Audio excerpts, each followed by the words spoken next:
Welcome to Car Shopping Questions and Answers. My mission, if you don't know me, is to show you how to pay less for every car you get. New cars, used cars, leases, it does not matter.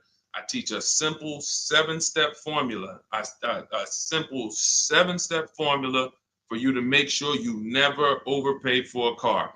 And the first step is going to be, we're going to make sure we decide whether we should be buying or leasing our next car. The question of buying or leasing your car is a question about how long you're going to keep it. The second thing we do is make sure any car we have right now, we have to get the most money we can for it. That is a big deal. You cannot focus on the car you're buying without focusing on maximizing the value of the car you have right now. If that car was worth 8, but somebody talked you into taking 6, you lost 2,000. So we call that an equity assessment. Then we do something called deal focused budgeting to make sure we know what a great deal should look like. Then we make sure the car we're looking for, we go test drive it. We make sure it's a great car, do some very simple 5-minute research on it on Google. Then we move into step 5, which is getting 5 offers on every car. And then we move into paperwork. Then we take delivery. 99% of that is done from home. And that's why everything we teach is called Cars from Home. In fact, everything we'll be talking about is out my new book. It's a digital book called Cars from Home. It's 5-star rated. You can Google it, and you can get your copy for 75% off in the comment section on YouTube, in my TikTok bio. You will not leave the broadcast. You'll still be able to hear us. And in my Instagram bio and Facebook, we have a link for you to get your copy. So our first question comes from hold on one second. We'll get into our first question. Keep typing your questions, y'all. So Dolan's gonna pull them all in. I just got a message that we're having a little trouble with Facebook here. So our first question though is gonna be from Vanity on TikTok. She says she wants to lease. She wants to do it in her business name though. Okay, great question. We'll get to that in 10 seconds. Hang on one second. Okay, we're on the right page. Boom. Let me see. Got my internet connection. Thursday live.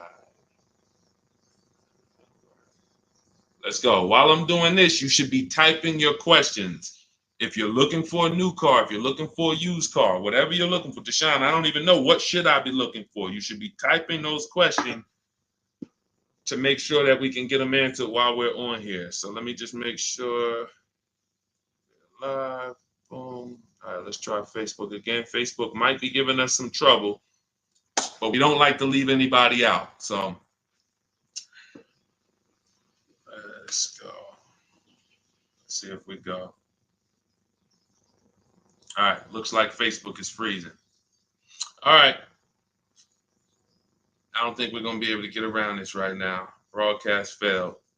Okay, so we'll focus on YouTube. We'll focus on TikTok.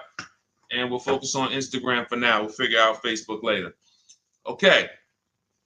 So, and that's a good question. We'll talk about that 50,000 mile a year. That'll be the next question, Dolan. All right. So, Vanity, you want to lease. Let's talk about who leasing is for. Matter of fact, no, you already know you want to lease. So let's focus on what you talked about, want to put it in your business name. So I used to work for Mercedes. Some of you may know that. I used to work for Mercedes for 5 years. I worked for General Motors for 5 years. That's where I started my career. And then I went to Mercedes. I worked there for 5 years. Now, we had a lot of people getting cars in their business name, realtors, people who use the car for business. And then you had commercial leases. Then you had people who did like big business. They were putting cars in their business name and they needed commercial financing. General contractors, electricians, things of that nature. Most people, that's not going to be you. You're like the realtor. You are using your car and you're trying to see, well, can I put it in an LLC? Now, here's the problem that you need to make sure this is not you. We've never seen a day where anyone can come on and make a video, and if that video scratches the people's ear, if it's like, oh, that sounds like something I want to hear, then it could do well, and it could be totally wrong. So we have people telling people you can put cars in your business name. but the car is not going to be used for business. And here's the problem. When the IRS comes to audit you, they're not going to be around. So what you need to make sure of is if you are putting your car in your business name, you're actually using it for business. If you go and you get a couple hundred or a couple $1,000s a year in write-offs because the car is in your business name, and then you're audited and they ask you, well, what do you do with the car? And you tell them, well, I deliver cakes to my customers. I have a home business, but I deliver. Okay, great. Okay, that passes the test. Talk to your accountant. Talk to your accountant about this because I'm not an accountant. But if you are a teacher and you're buying a car in your business name and you have this LLC that you haven't really kind of decided what your business plan is, but yet you're writing off mileage or writing off payments or maintenance on your car, you have nothing to prove when they come and audit you. And you're not going to be able to say, well, I saw people. So it's just going to be a bad look. It's going to be very bad for you. So let's prevent that by just making sure that if you're going to buy a car in your business name, you'll be using it for business. That's very simple. And if that's the case, then everything's easy. I didn't even know people were going to put the car in their business name until the deal was done. Most times, like, the realtors, the thing, people would just be like, okay, I'm going to put it in my LLC. Perfect. So what would happen is instead of a normal credit application, you do a business credit application and you be the personal guarantor. Now, some people may tell you, again, there's tons of videos out there. Oh, you can put a car in your business name. You don't have to guarantee it. I don't teach that stuff. I've dealt with people who had fleets of vehicles that could not get a car in their business name without personally guaranteeing it. They had 10, 15 cars. Now, after you get, they might have not known because there's people you don't need that much, but it's not just easy to do. Maybe there's one bank that does, but again, I don't teach that. So if somebody said to you, you can put your car in a business name, no problem, no signing, no personal liability, then I always say go learn from that person how to do that. What bank does it? What car can I buy to do that? But the majority of people you're going to see are putting cars in their business name because they're using it for their job or they have a company, and that's it. Buy your car, learn to get your car to pay the best price for it, and then when they ask, whose name are you putting it in? You're putting it in your LLC's name. Super simple. It's not a hard thing to do. It's really based on your credit, but let me tell you something very important. I learned this the hard way. When I worked for Mercedes-Benz, I had a guy who came in, he bought an S550 from me.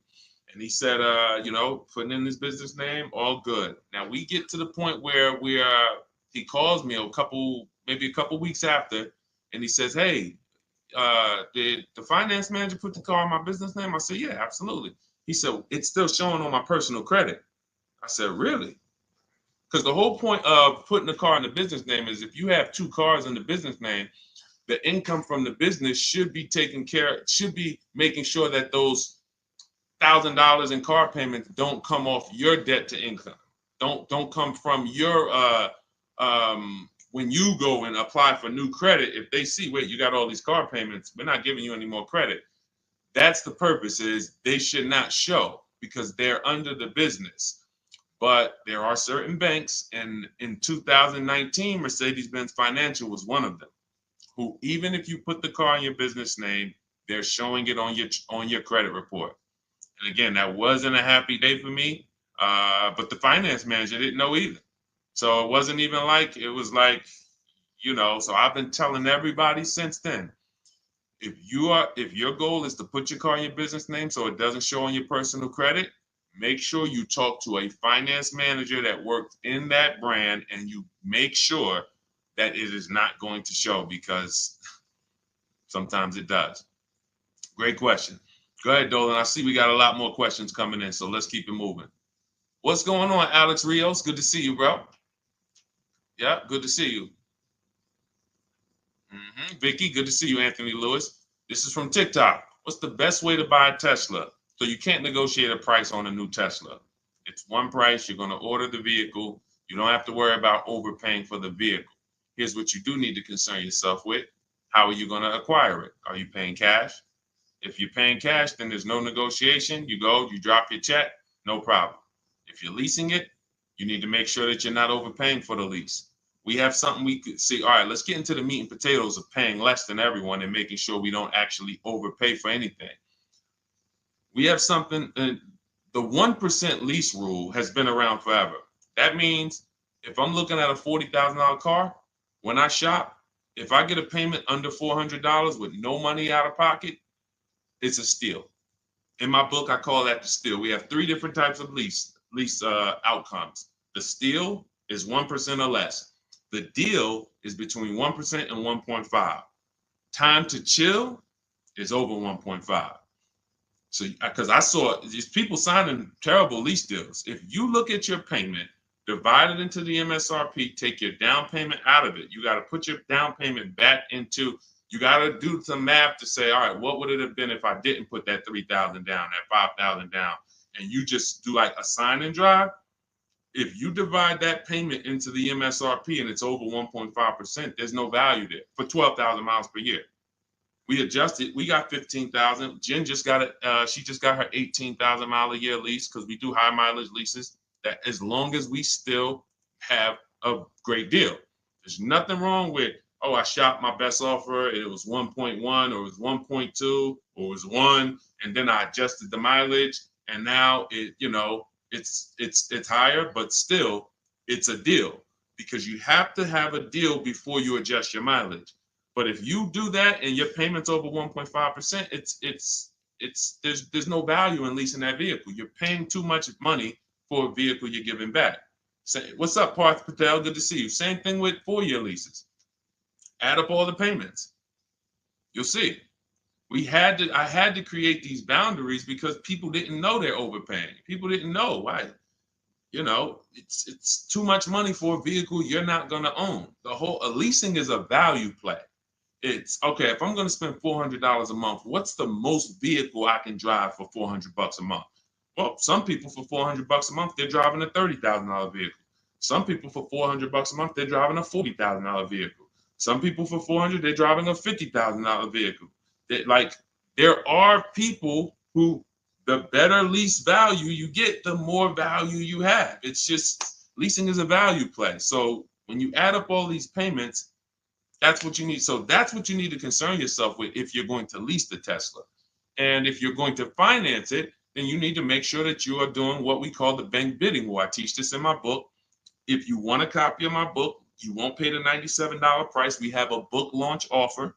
It's 75% off. You can get your copy in the comment section on TikTok, on YouTube, or in my TikTok bios, or in my Instagram bio. It'll be in your inbox in literally 2 seconds. In fact, as soon as you pay, on that thank you page, you get 2 very important things. One is the link to open the book. I also email you a copy. And then I tell you, screenshot that page so that you can have the support email. I also have the support email for my team on the screen here on YouTube. This is only for book deliveries. Do not write us with questions. We have, this is how we help people. We have our boundaries of how we help people. I don't take questions from email. That is to make sure you get your book, just in case you type your email wrong. But in there, I teach something called the bank bidding war. So the bank bidding war is when we make banks and lenders compete for our loan. Rates are high right now. Even when rates are low, though, you should be making, you know how many banks and credit unions want to compete for your loan, but you're not giving them a chance? What's up, Jakara? You're not giving them a chance? There's tons of banks around us, online banks, credit unions, and you're just only going to Navy Federal, or you're just only going to the dealership. If you save 1 point on it, if you buy that Tesla and you save 1 point on your interest rate, that could be over $1,000. If you overpay, depending on your loan, if you're going like $50,000, 2 points could be $3,000, $4,000. So we take, in order for you to get a great deal, remember this, and then we'll pull up the next question. In order for you to get a great deal, I'm gonna make this very simple for you. You have to know that there are 3 transactions to every car deal. Not every, but if you have a car to replace, when you trade a car to a dealership, that's 1 transaction. That's why there are companies out here that want to buy cars. They don't even sell cars. They just want to buy them. They're wholesalers, and then we have companies that want to buy cars. They don't care if you buy a car from them. They just, hey, can we buy your old car? That's one transaction. Then there are banks who want to lend to you.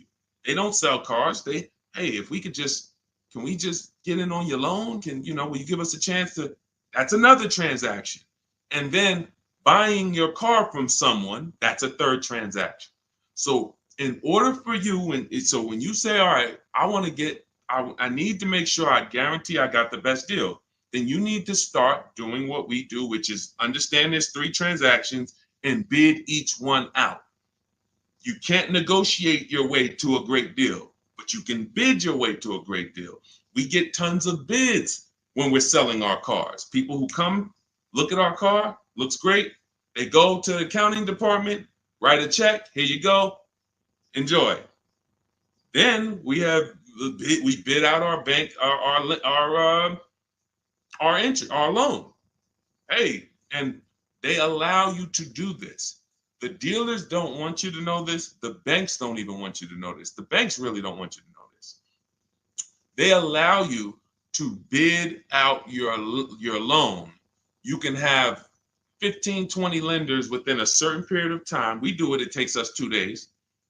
Once you get your car, you can have multiple lenders access your credit and give you loan offers. Multiple lenders. That doesn't mean you go to dealership to dealership to dealership and let them all run your credit. That's not rate shopping. That's car shopping. That when they look at your credit report, they're like, okay, this person's going to every dealership they can and just letting everybody run their credit. That'll drop your credit. But finding a car, locking it up, in your case, it's going to be a Tesla, if that's where you go, and then coming home and saying, okay, now let me let Chase run this. Now let me let community credit unions get a shot at it. Now let me let Navy Federal. And hey, now let me let Lightstream. And I have resources I recommend in my bank. In my book. No one pays me. None of these companies pay me. I hold myself to being a journalist in the purest sense. No one's paying me to get mentioned. This is who we use. This is who I use. So we have to know who these companies are and give them a shot at our business. And then we see, then the dealer might have 13 more banks. Then some people would say, oh, I don't let dealers run my credit. Well, you don't realize something. Dealers have tons of leverage with banks. Dealers can call because they give banks millions of dollars in loans a month. So they can call if they're trying to beat a rate. If you come in, hey, this is my rate, 6.2. Oh, listen, I need to beat this rate. The problem is when you go and let them be your first offer. So when you get your Tesla, if that's what you decide to do, you need to make sure if you have an old car, you're bidding that out. CarMax, Driveway, Carvana, Kelly's Blue Book Instant Cash Offer, AutoNation, and Car Gurus, 6 offers in 20 minutes. Competing offers. CarMax, I'm going to say that again. Listen, everybody who's been on the stream, again, if this is your first time here, type the number 1. But even if you go credit union, see, understand, somebody said go credit union.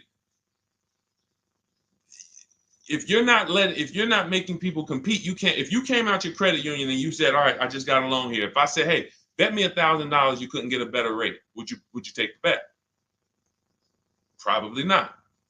Because you only let one person have a shot at your business. You don't know if this other credit union could have beat that. You don't know if Chase Manhattan could have beat that. You don't know if you did. There's 20 people that want to do business.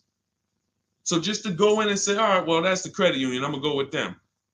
If they win the bid, then they got the business. But welcome to the first time people. What we do here is we bid. And you're going to learn that that's the easiest thing in the world. That's why car shopping from us. Look at people like Tote, BMW, $54,000 BMW, $690 a month, 1.26. She did it from home. Did it from home. Ended up saving $8,500 off, including the rebate. $8,500. Look, Benita, during the pandemic, I would love to honestly get someone on here who leased a Kia Telluride during the pandemic. I would love to see if your paperwork, if you did a no money down deal, I guarantee you're paying $800 a month, 700, 800, potentially 900 a month. Bonita got hers for 600 a month. Look, I always keep hers because some of you say, Deshone, when is the market going to get better? We've been making below market deals when there was blood in the street. That's it. As long as you know how to make people bid, you're going to get below market deals no matter what the market does. That's what, type a light bulb or type dollar signs if that clicks. The market wants you at the mercy of it. The market wants you thinking, well, all right, I think I'm gonna go in, Labor Day. All right, I know the holidays are coming up. That's marketing. They want showrooms full of people coming in thinking there's better deals this day, but there's not better deals. There's more competition for you. You have less room to negotiate when it's full, because the car sales people, when you start asking for too much money off, they're going to just escort you out because there's going to be a line of people behind you. Listen, Mr. Jones, hey, I'd love to do business with you, but we got people walking out the showroom. It's it's a busy day. We don't have enough salespeople. This is the best offer. It's less leverage when you go in there on a weekend. It's less leverage when you go in and the place is full. It's all perception. They're ringing bells. Ding, ding, ding, ding, ding, ding. You're like, okay, everybody's buying a car. I don't want to leave here without a car. That all works against you. That's why it's not about the market. It's about you understanding that I can get great deals today when I learn to make people bid while I sit at home. And that's what I want you to get in my book, Cars from Home. It's a digital book. The reason it's a digital book is because I updated Vroom went out of business earlier this year. Had to update the book. Had I mailed you a copy of that would be irrelevant. But as soon as something happens, we go into the master file, update it. You got the new book. Vroom's gone, and you never even knew Vroom was there if you just got it. That's the whole point. Now you can get your copy. You can pull up the next question, Dolan. YouTube, I have a link for you. It's only good for 30 minutes, though. I'm not putting the welcome offer out there indefinitely because I'm incentivizing you to take action. The book is normally $97, worth every dime and more. That book is going to be one of the most valuable books to your bank account you ever bought. But as part of our welcome offer, you can get it for $97. You can get it for 75% off in my TikTok bio, in my Instagram bio.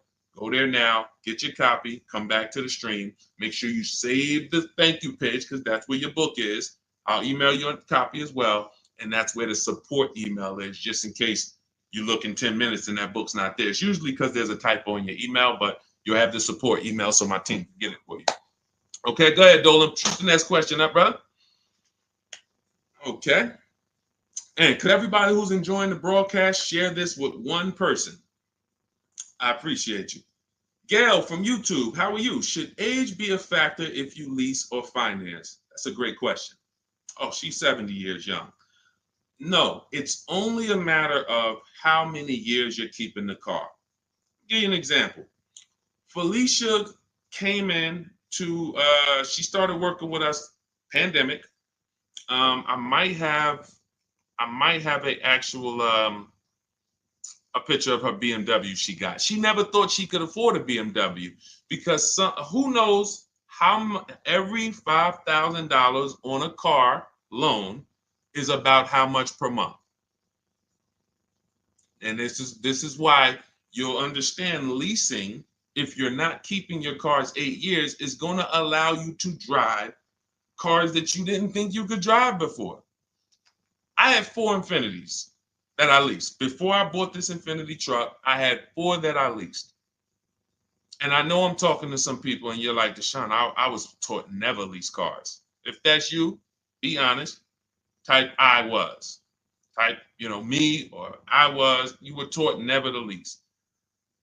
I want to tell you that the people who taught you that, the people who programmed you, Dave Ramsey might have been one of them. Dave Ramsey does a great job helping people get out of debt, helping people invest in the stock market. God bless Dave Ramsey. He's helped a lot of people do that. But when it comes to cars, he has cost you more money than he's going to give you back. The bad leasing advice is totally wrong. And in fact, I'm going to prove it to you. When you look at a great lease deal. Look at Ansley. Ansley gets a 2024 QX60 Infinity $58,000 truck. He's paying $554 a month. Every $5,000 on a car loan is about $100 a month. So when you walk into a car dealership and you're shopping, you're looking at a used car, you're looking at a new, when you see $10,000, you should think to yourself $200 a month. You see, oh, I see you asking 25 grand for that. You should think $500 a month. Oh, that's a $50,000 vehicle, $1,000 a month. Because here's why that thinking will protect you, because that's based on a 5-year loan. The max I'll ever recommend you go is on the 6 years. You can go 6 years. But anything longer than that, now you're in the 40-year mortgage category. What do you mean 40-year mortgage? Who didn't know that there were 40-year mortgages available? I'll do you one better. Did you know there's 50-year mortgages available? Did you know that? Who right now would sign up for a 50-year mortgage? Anybody? We got a bunch of smart people on here. Anybody signing up for a 50-year mortgage? No? Okay, I didn't think so. So when you go in and you see $1,000 car and you say, all right, every 5,000 is $100 a month. That's gonna cost me about $1,000. If you go in there like a lot of people do, and this is again, look, I gotta break the bad news to you. I know that some people like Deshone, I don't like bad news, and you're not gonna like what we do here. That's just it. But here's the thing: I don't leave you there.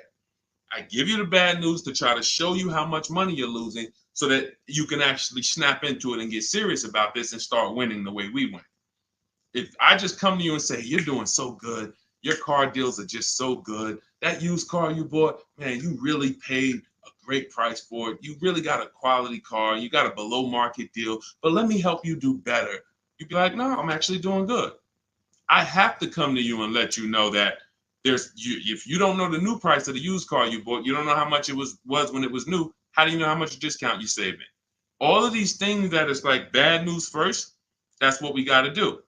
So when you say if you don't know that every 5,000 is $100 a month, here's what you do. You go into the dealership and you say, all right, you look at the same $50,000 car that should register at about 1,000, and you say something like this.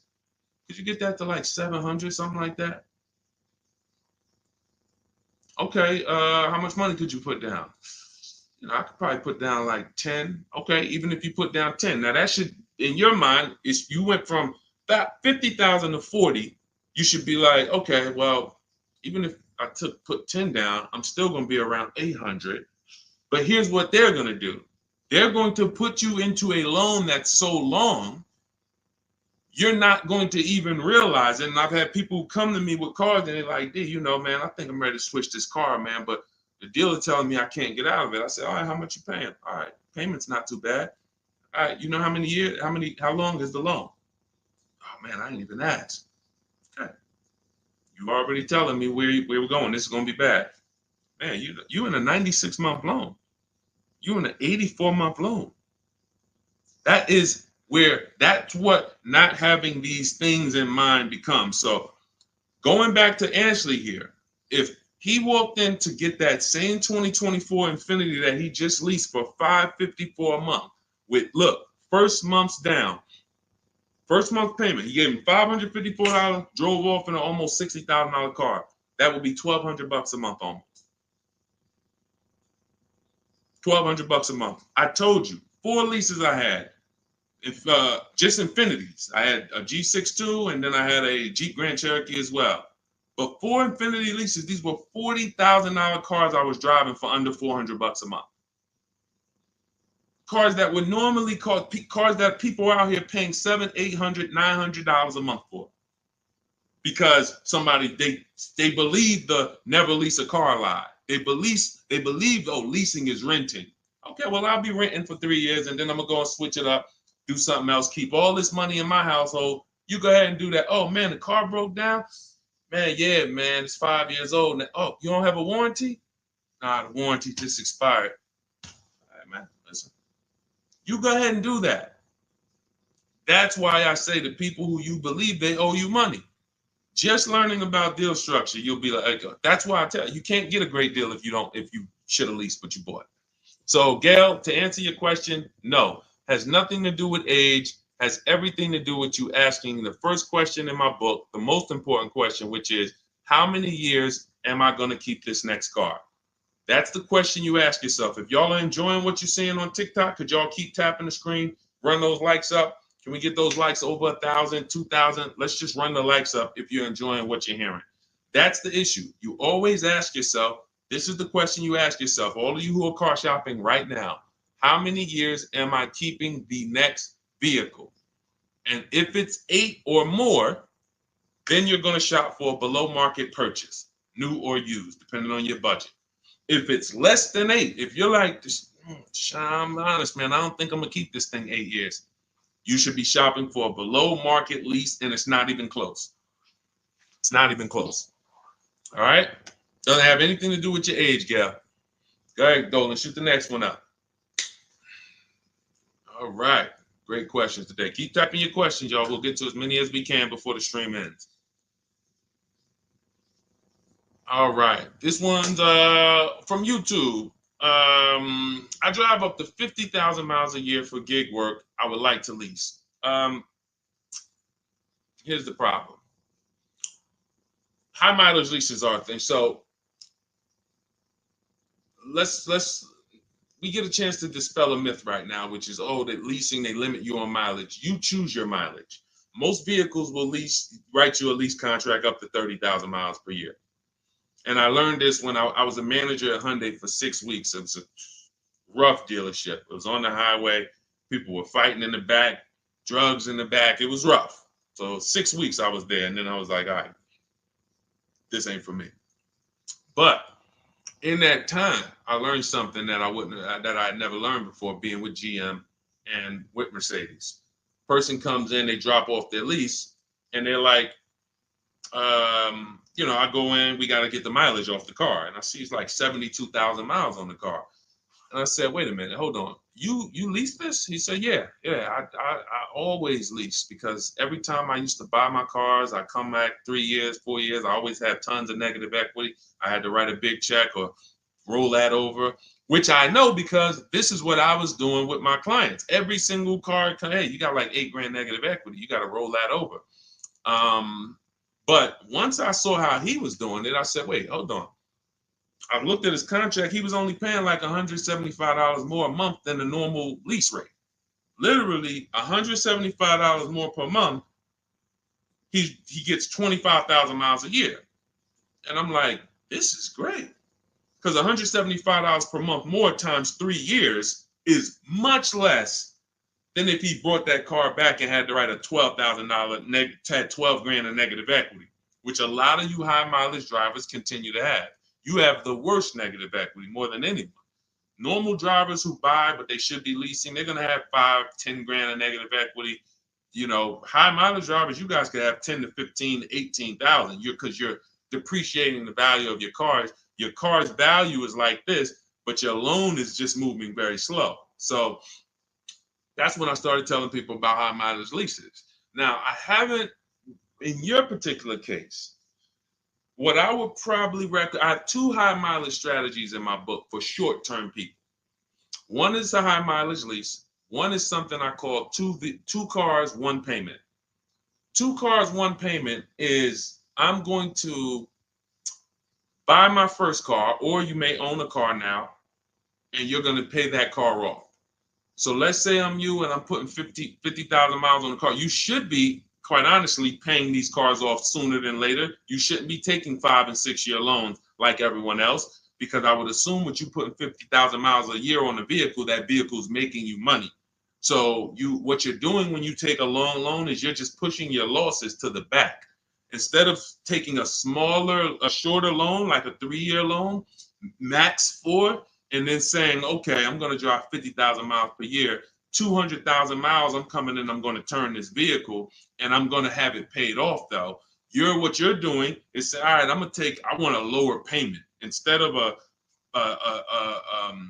4-year payment for, $650, $700, I'm going to take a 6-year payment for $400.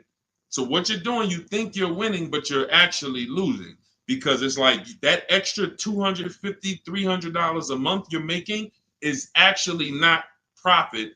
You're just you're pushing your losses to the back, because when you come back in 4 years and that vehicle has 200,000 miles on it, it's going to be worthless, but your loan is going to be like 17 grand still. You're going to owe so much more money, and you're like, wow, what do I do with this now?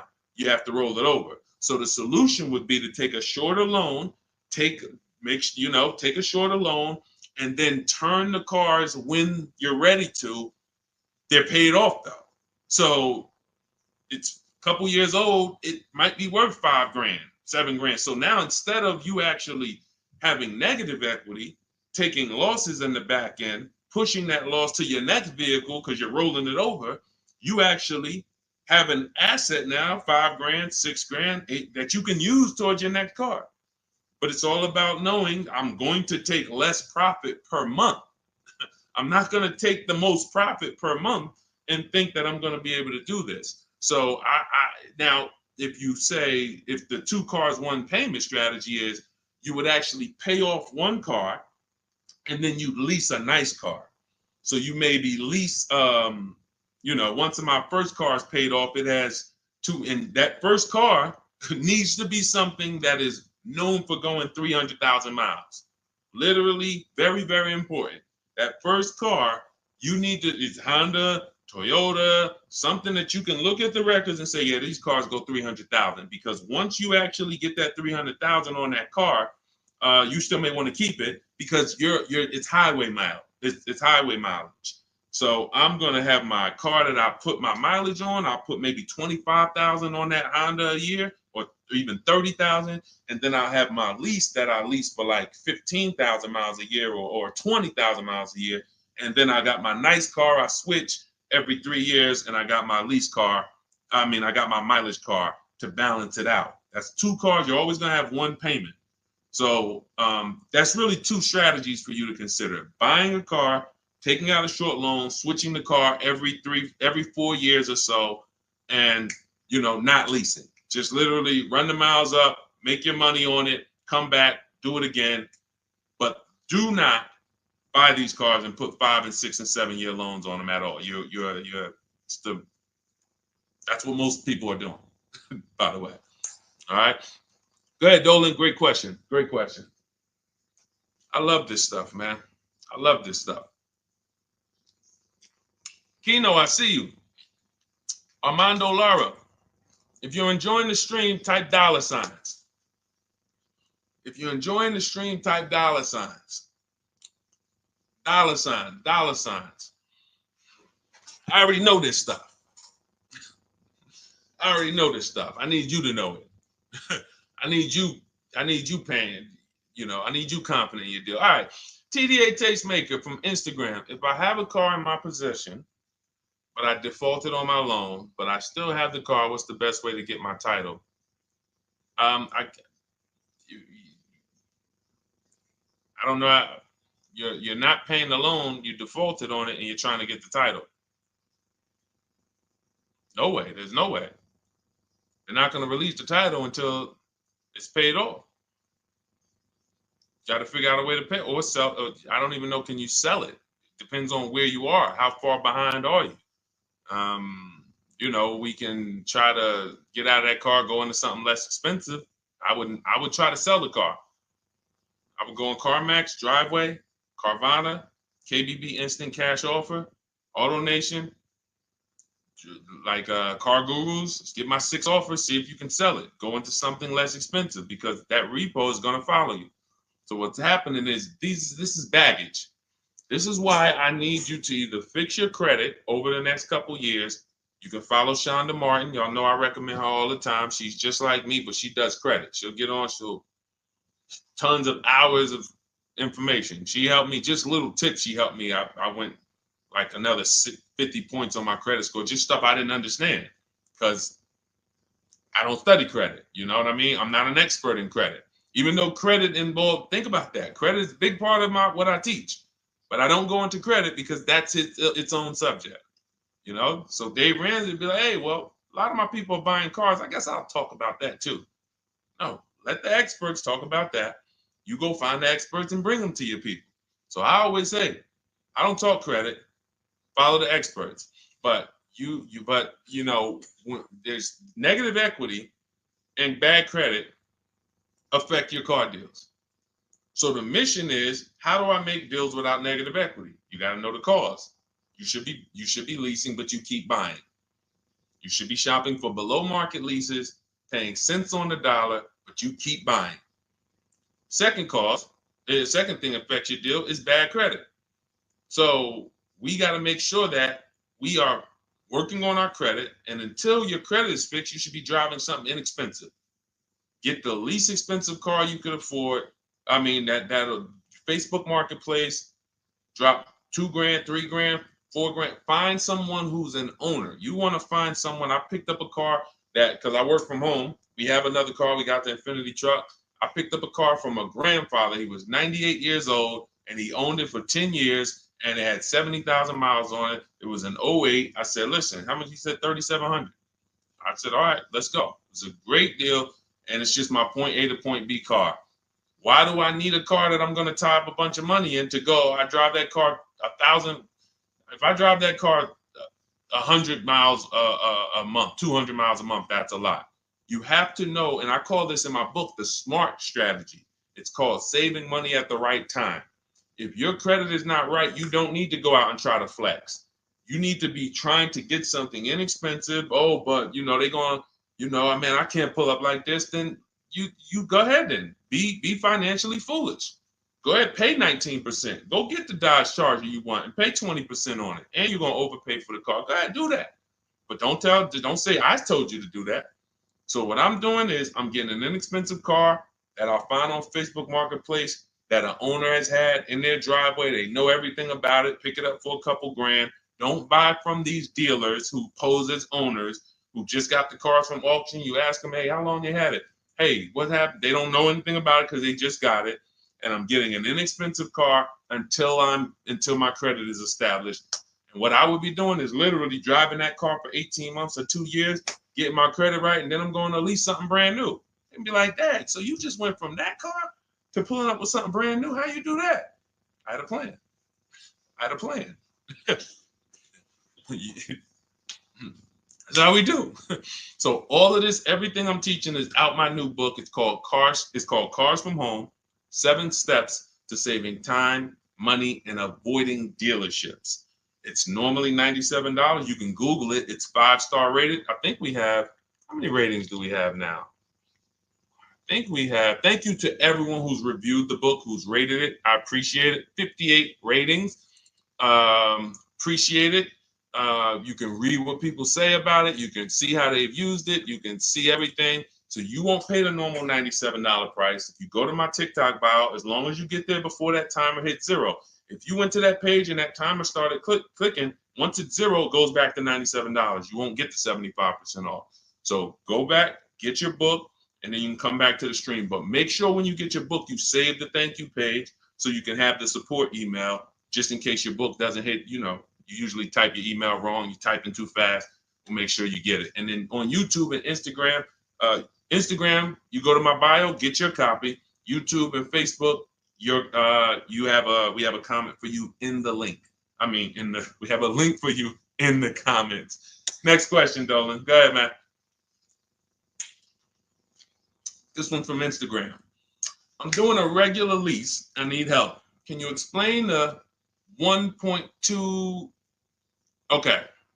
Can you explain the 0.125 APR again? Should that be close to my monthly payment? Can you help? I'm trying my best, but they're trying my patience. So, first thing you're going to understand is the 1% rule. All right. When we go out to lease a car, in our deal focused budgeting step, this is something in our step 3 in my book. It's 7 steps. It's called deal focused budgeting. That means we are budgeting for what a deal should be, not for what we could spend. So if we're looking at a car that's $40,000 and we're like, okay, I'm going to shop for that car. When we're basing everything on the 1% rule, which is 1%, a 1% payment is 0.01, 0.01, $400. So you take the MSRP, $40,000 times 0.01, $400. That's the 1% lease deal. Anything lower than that, now you don't get these deals by negotiating.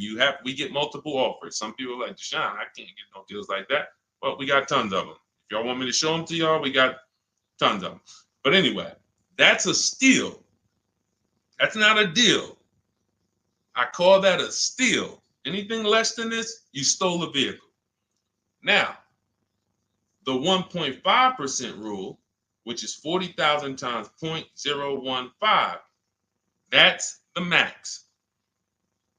That's the max. We're not going higher than that because once you add that up for 3 years, 36 months, 21,600, that's right around the cap of where we're gonna, because you got 40,000 plus taxes and everything like that. So call it around 43, 45. You want to pay no more than like 21.6 over 3 years. That's the cap. And if that's the best offer, it could be the lease program. They don't have much support. They got a high money factor. They got not much rebates, high demand, whatever it may be. But once we get 5 offers, if it's over 1.5%, we don't get those cars. So now what this person's asking about is that middle point, which is 0.0125. So we take the 40,000, we say 0.0125, that's going to be 500.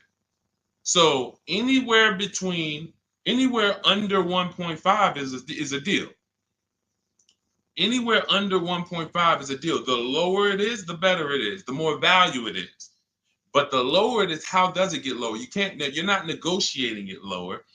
You're getting once you see all your offers, if your offers, and again, I don't know your name because it's not on here, but if your offers aren't $175 to $200 a month difference, then you didn't shop right. When you're looking at those 5 offers, thank you. I see everybody sending gifts on TikTok. I appreciate it. I forgot. And can y'all double tap the screen? Just get those. Can we get to 1,000 likes on here? Can we get to 1,000 likes on here? Can we double tap? Can we just keep tapping the screen? If y'all enjoying y'all spending time with us, can y'all help us get to 1,000 likes? Appreciate y'all. So this is where this is a midpoint. But here's what you don't do. You do not go into the, y'all done flew. Y'all about to fly past 1,000. Look, on 10 seconds. Shout out to TikTok. Appreciate y'all. All right, so you don't go in a dealership and say, oh, well, get me to this. I want to be at 1.25. I want to be at 1.5. No, you don't do that. Because here's the thing. Ansley, he got a 1% lease deal on this Infiniti. Look, Jen on her Subaru. She just on her Honda CRV hybrid. She got a 1.3 lease deal, $512 a month, $40,000 vehicle.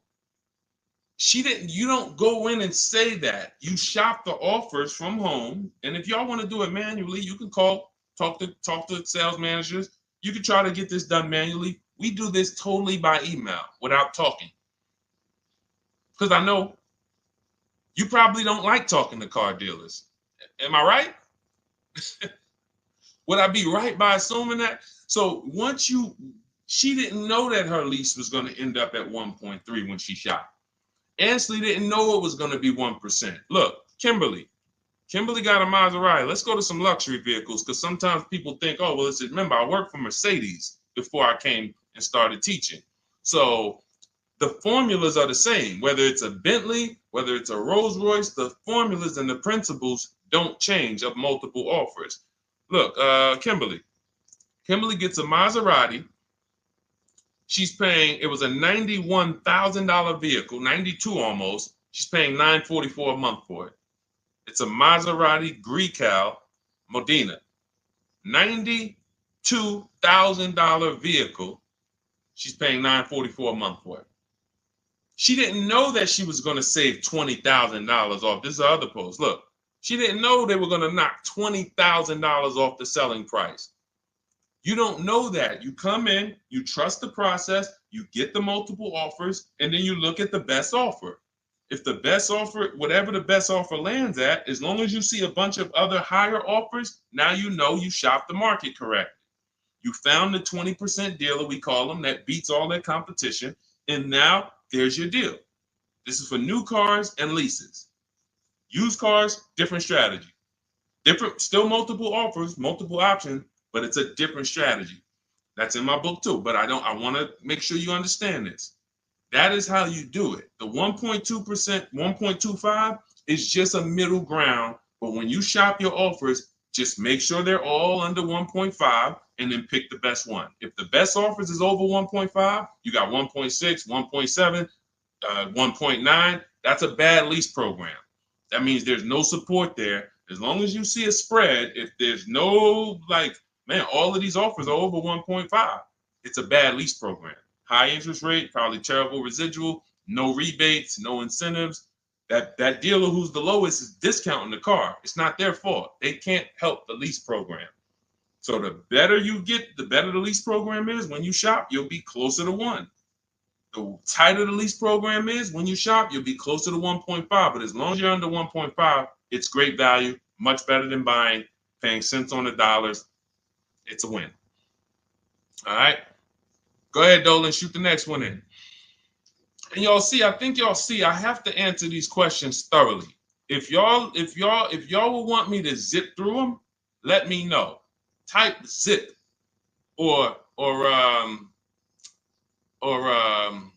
type either Z for zip through or D for details.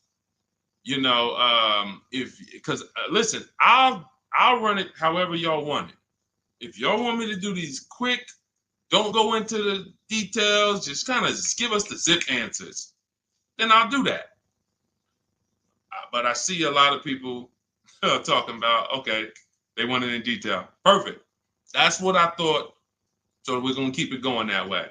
Now, T, on TikTok, you said, "Can you do my deal for me?" So here's the thing. People say, "Deshone, can you come to the dealership with me?" I don't go to dealerships. That I'm trying to get you not to go to dealerships.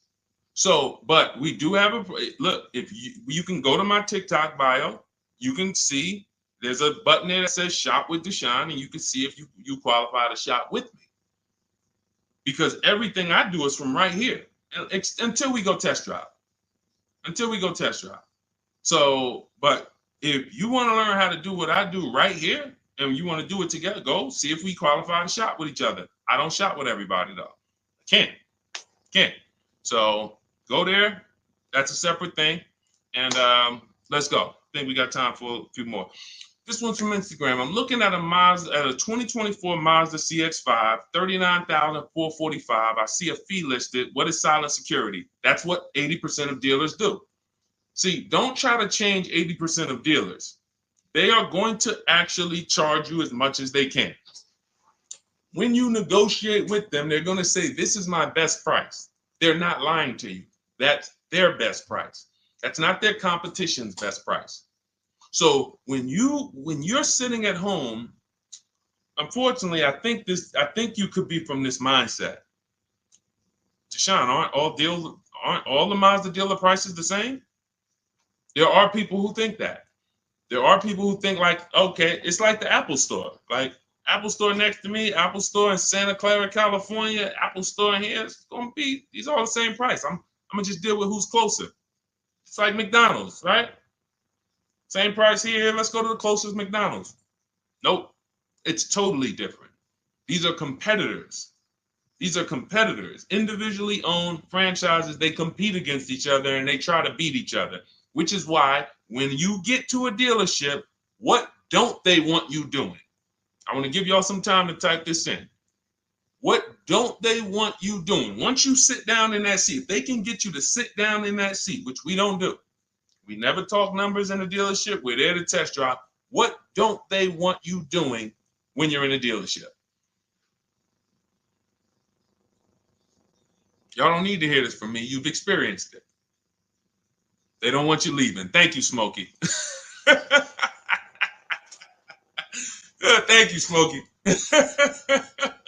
Newberg, yes. They don't want you to leave. Luis Soto, I see you on Facebook. Don't leave. Look, you had, so now, see, as we pull back the curtain, there's new brain cells that are being developed now, things that you weren't aware of. Now you'll see why. That's why. Because the last thing they want you to do is shop their competition. Their last thing is, hey, what can we do? Just tell me what we can do. That's why they're just gonna sit there. Hey, come on, tell me what's gonna make you happy.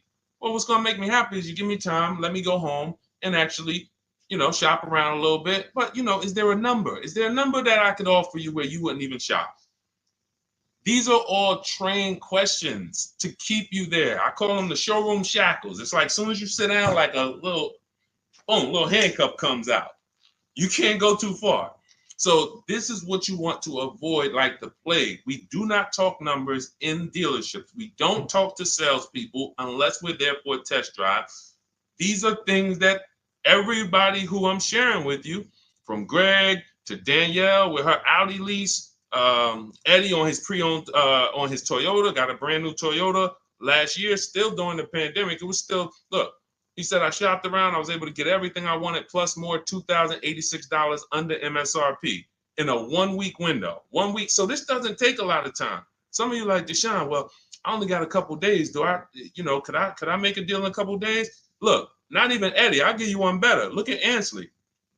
Ansley's got his, Ansley, look, on his 2024 Infiniti, he said, look, I started the process Saturday. I accepted a deal Monday. I need you getting these deals in 90 minutes. 90 minutes. I have never gotten any car that I ever got spent more than 2 hours on the whole process. Never. From home. Now, I want you to spend more time than that shopping. Shopping is deciding what you want. Going test driving, going seeing cars, seeing options, looking at cars, deciding that. No rush on. We don't let anyone rush us on that. But when it comes time to get the below market deal, 90 minutes. We got the internet. Why should it take me more? We do everything we do. So look, 2 days, Ansley did it. This is what you have to do. Like, get out of that old process of being trapped in dealership and realize, Messing King, the dealership you're looking at is just one of many. The whole area around us is one big marketplace. If there's 25 Mazda dealerships around us, you're going to know. I'm talking to all of these people. They're fighting for my business in my email. They blowing my email up. They all want to sell me a car, and may the best dealer win. It's empowering. It's beautiful. So everything is in my digital book, Cars from Home, 7 Steps to Saving Time, Money, and Avoiding Dealerships. You can get your copy for 75% off as part of our welcome offer. How the heck did we go from 500 likes to 3,200 likes on TikTok? Shout out to y'all. We on 2 TikTok channels right now. But y'all done blew this one up. Appreciate y'all. In my TikTok bio is your copy of Cars from Home. You'll also get the bank bidding war blueprint for those of you who are financing, and teach you how to make banks and credit unions bid, and everything step by step. You won't pay the normal $97 price. You get there before that timer hits 0. You'll get it for $24, which is 75% off. Same thing in Instagram. Go to my Instagram bio now. Before the timer hits 0, you only got 30 minutes. Get your copy for $24 instead of $97. And on YouTube and Facebook, we have a link in the comment for you guys to get yours for 75% off. All right, Dolan, let's roll with I think we got time. Let's see how many. Go ahead, shoot the next one up. Looking at the clock. I have front bumper damage on my Ford EcoSport and 3,500 negative equity. What should I do? There's only 2 things you can do to get out of negative equity and into a new car. One of them, there's 3 things actually, but one of them doesn't get you a new car. Negative equity, I call the bad credit for people with good credit. It's the only time I see people will walk in the dealership with a 750 or 800 score, they leave with no car. Negative equity stalled the whole deal.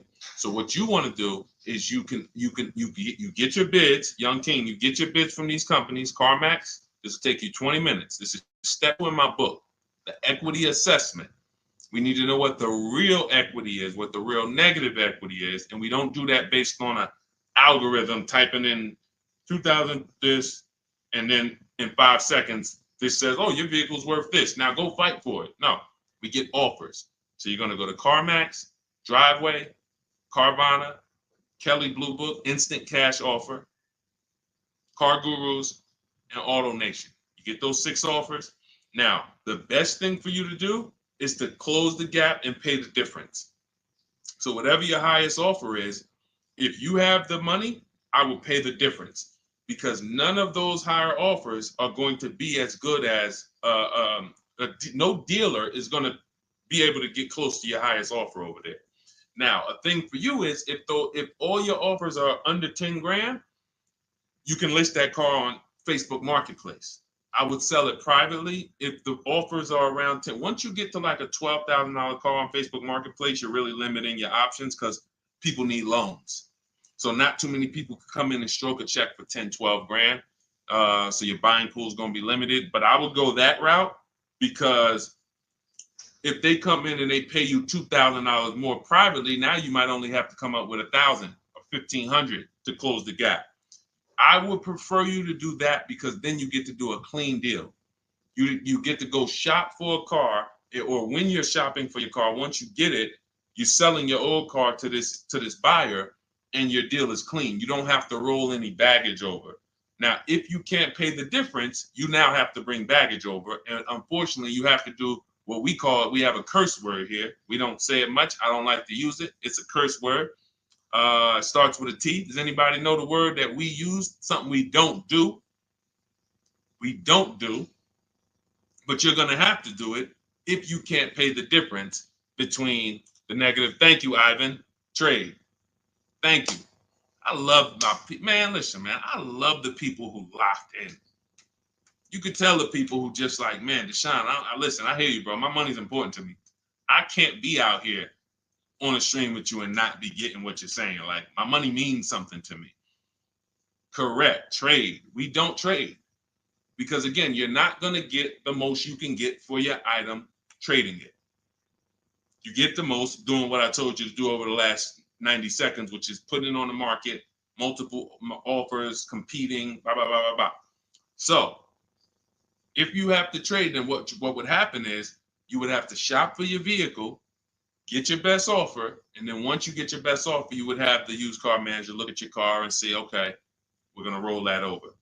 So, you know, if your best offer over here would have resulted in $3,500 in negative equity, when you get your best deal here, they're going to now, it's probably going to be $5 grand in negative equity, because they can't pay those prices that Carvana and Driveway and Auto Nation, they can't compete with that. So now here's what you also could do, which I hope you don't do. You can go into a dealership and just say, hey, can you trade me out of that into a new car? I want to lease or I want to buy something. And they'll pretend you won't even understand the numbers. They'll just be like, all right, what payment you want to be at? You won't understand how much negative equity you have. You won't even understand that. Yo, dad, y'all, how I end up with 6,000 negative equity from y'all?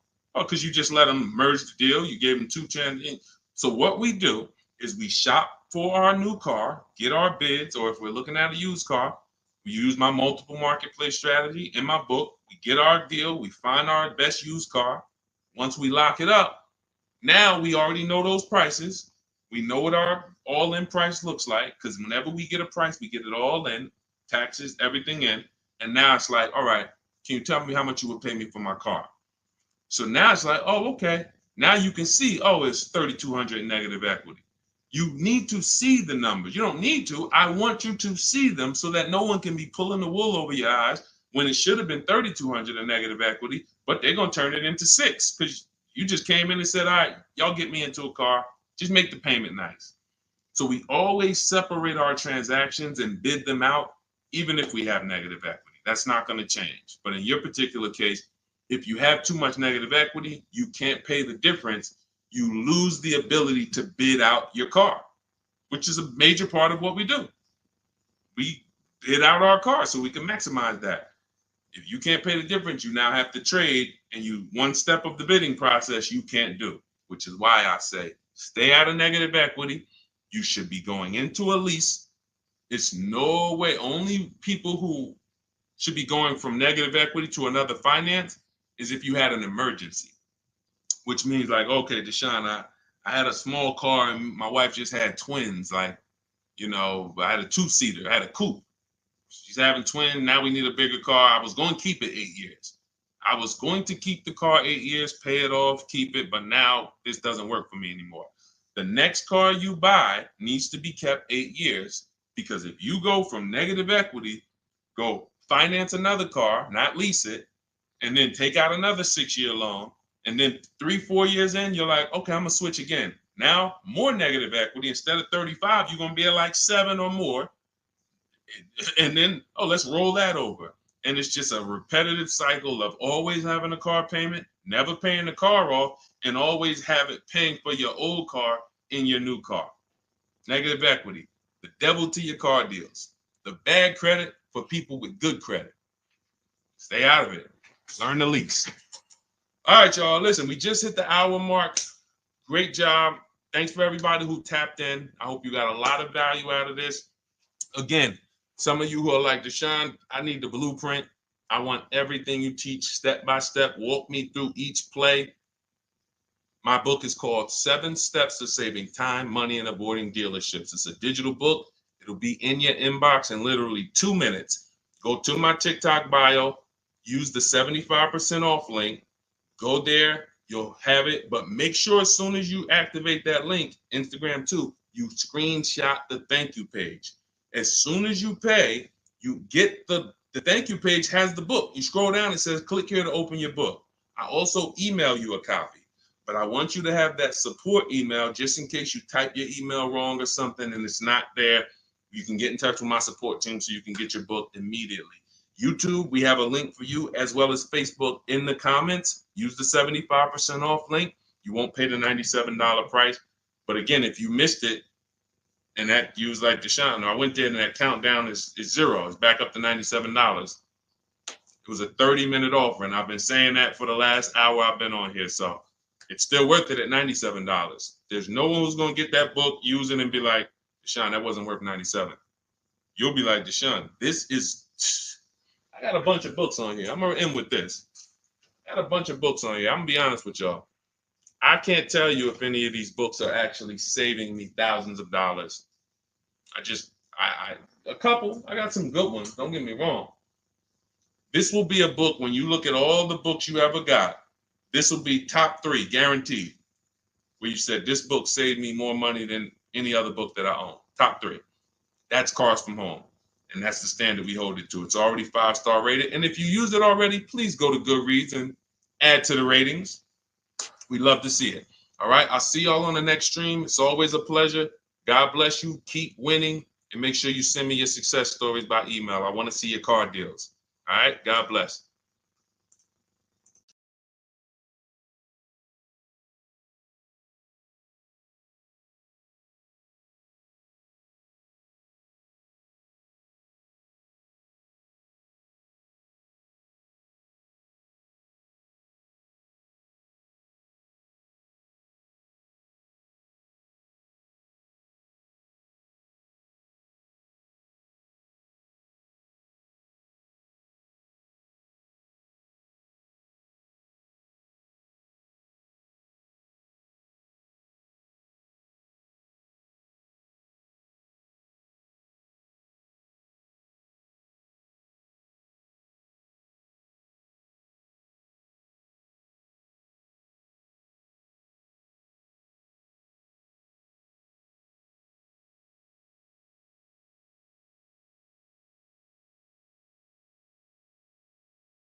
All right, we're live with car questions and answers right now. If you are car shopping, I want you to type a 1 in the comment.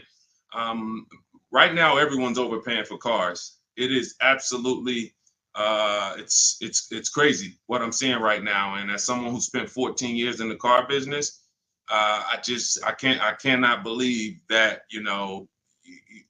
people used to take car buying. People used to get okay deals. Back then, people weren't getting, hammered the way they're getting hammered now. But I see these deals. I get DMs all the time. People are sending me the prices they're paying, and I can't believe it, and I want to stop it. So what we'll be doing right now is making sure Anyone who's shopping for a car, I want you to start asking your question. We got our first question coming from TikTok. As you come in, share the broadcast with some, if you enjoy it, if you're enjoying what you're hearing as we talk over the next hour, tag someone in, because most likely one of the people that I'm talking about who's out here overpaying for cars is someone you know. So no, I guarantee you no one will ever be mad at you sharing my page with them. I don't tell jokes. I don't waste time. All we talk about is thousands of dollars and how to make sure you keep it in your pocket. This whole live will be sponsored by my new digital book. It's called Cars from Home, 7 Steps to Saving Time, Money, and Avoiding Dealerships. Everyone who types a 1 in the comment on Instagram and Facebook, I'm going to send you a link to get your copy at 75% off. Everyone on TikTok, you want your copy 75% off. It's an instant download. You go to my TikTok bio, you won't leave the broadcast. And everyone on YouTube, we have a comment pin for you so you can get your copy for 75% off. That's the blueprint. That's the guide. That's the step-by-step for leasing, purchasing, new cars, used cars, high mileage strategies, bad credit strategies, all step-by-step so that you can have the blueprint to make sure you're not one of these people out here that's overpaying. Okay, so first question came from Coral on TikTok. Will better incentives be coming out by December? You never know what incentives there are. People will lie to you about incentives.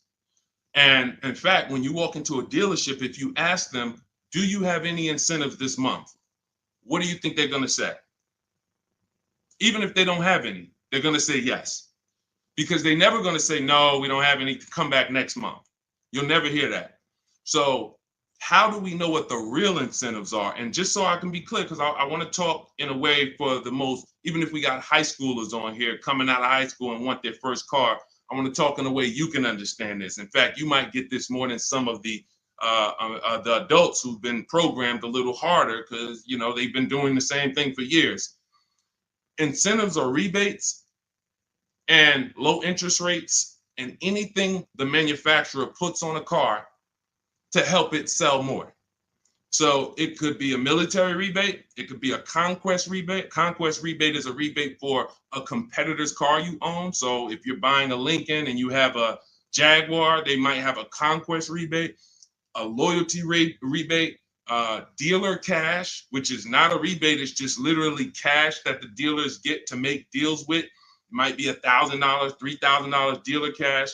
Federal rebates, we're seeing a lot of that with electric vehicles. There's no obligation for them to tell you about any of this stuff. If you go in there and you get a car and you didn't know any of this stuff existed, it's buyer beware. You lost. You don't get to sue anybody and say, wait, guys, I found out you guys had $7,000 in rebates you didn't tell me about. That's why it's our job to make sure we are getting the actual rebates. And how do we get it? We must shop multiple offers. Any car, and right now I'm talking to people. This is a new car and used. Some of the questions that we're going to get are going to be for new cars, leases.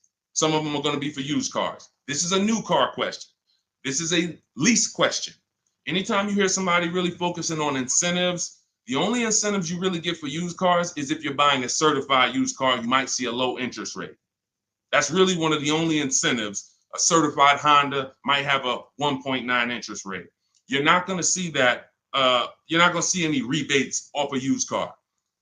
But when it comes to new cars, oh my God, like I said, you could be $5,000, $10,000, $15,000 in rebates. In fact, Sean right here, check this out. Sean, who picked up his F-150 Lightning, I'm showing it on YouTube. So I know you guys on the other platforms can't see it, but on YouTube, Sean got an F-150 Lightning and the rebates totaled $15,500. When I worked for Mercedes, I sold a Maybach. It's actually called Maybach, but you know, most of you guys probably know it as Maybach. It had a $20,000 rebate on it. So if you come in there, somebody asked yesterday, we were live streaming, right? And the guy's like, how do I get them the invoice price? Invoice price, that's 2004 internet stuff. Without knowing that you're getting the biggest discount and all the rebates, you got nothing. And that's what you need to know. How do you do it? You got to realize 4 out of 5 dealers are going to lie to you. They're not going to tell you about all the rebates. They're not going to tell you about some of the rebates. They might say, hey, we don't have any rebate. And then later they'll bring them. The only way for you to get them is for you to get multiple offers so that you can see that. I always suggest 5 offers. I have a strategy in my book called the 25 to 5, where we connect with 25 dealers online. That gets us 5 offers. If you want to do it manually, you can pick up the phone, you can call, only ask for sales managers. Do not deal with salesmen if you are going to do this, because then you're going to be, I'm telling you, I spent 14 years in this business. Only if you're going to do it my way, you'll do it only by internet, no talking. If you're not getting the book, if you don't have my book, then you say, all right, I'm going to do it the manual way. Call, only speak to sales managers, or your life is going to be hell trying to get these offers. And you need to get at least 5, because as I said, once you get one offer and you be like, oh, wait, this person took off $1,000. That's their best offer. Then you get another offer. Wait, this person took off $3,000. That's their best offer. Oh, this person said it's $3,000 rebates and they took off another $3,000. They saved me $6,000. Oh, that's their best offer. Then you're going to start to see how people are out here overpaying, because they're not shopping multiple offers. They're getting one quote, going into their local dealer and saying, okay, do the best you can. And then they're signing just the deal, feeling, oh, I negotiated for 6 hours. This got to be a good deal. No, it's not. So you must, don't worry about what a day, Coral. Don't worry about, oh, the incentives will be good in December. Shop now, see what the incentives are now, and then shop them again next month and see if they change. And then in the holiday time, shop them again. But you're doing this by phone, or in my case, we do it by email. You're never going to be able to do this going into dealers. And I think for those of you if this is your first time on a broadcast with me, type first. First time you've ever been on a live stream with me, type first, because you may not be familiar with anything we teach here. Anything we teach here. And so this is going to be an unlearning process for you. I see you, Arlie. Good to see you. Okay, I see you, user 609. You don't have a name, so I see you, Nadine. Welcome. I see you, 357 Scene. I see you, I Spent Cinematic on Instagram. I see you, Just Too Blessed on Instagram. All right, well, type up everybody who's been with us for a while. I want you to type welcome to all the first-time people. I see you, Maurice Jenkins on YouTube. I see you, Libo on YouTube. Everybody who's been here before, you kind of know a little bit about the foundation, or you've been mastered this. Maybe you got cars using what we teach. Type a welcome to the first-time people, so we can let them know, welcome to the new way. Welcome to the new way. There's gonna be a lot of unlearning, but we're going to try to make it as comfortable as possible for you. But the major thing that you need to understand right up front is I teach a philosophy called cars from home, which means you can get your best offer, below market offers that no one else is getting. You can pay prices that no one else is paying without ever leaving your house. And in fact, the only way for you to guarantee that is to make deals from home, because this is where you're in control. This is where you can't let your emotions get out of control and make a bad decision. And this is where you can use the internet to talk to multiple dealers at one time and have them bid for your business. All right. Go ahead, Dolan. Everybody type your questions. We'll continue to get to them. Coral, I think you kind of got the premise of what we're, what you need to focus on first, which is, unlearning the waiting for incentives and shopping wide, talking to multiple dealers, and actually monitoring the incentives from month to month yourself. Okay, what's up, D? This is Maurice from YouTube. What's up, D? I want a pickup truck. I like the Chevy Silverado. Okay, I know you said not to lease a vehicle you like. Okay. When did I say that? I know you said not to lease a vehicle you like. So I'm getting confused on financing and leasing. Okay. Okay, let me be clear. I never said don't lease a vehicle you like. I know you hear a lot of stuff from me, and that could be you might have gotten confused somewhere. It's all good. Here's how who's ready to finally put the leasing versus buying to bed forever. If you're ready to put The leasing versus buying. All right, Deshone, I hear, should I lease or should I buy? If you just type ready. If you're like, you know what?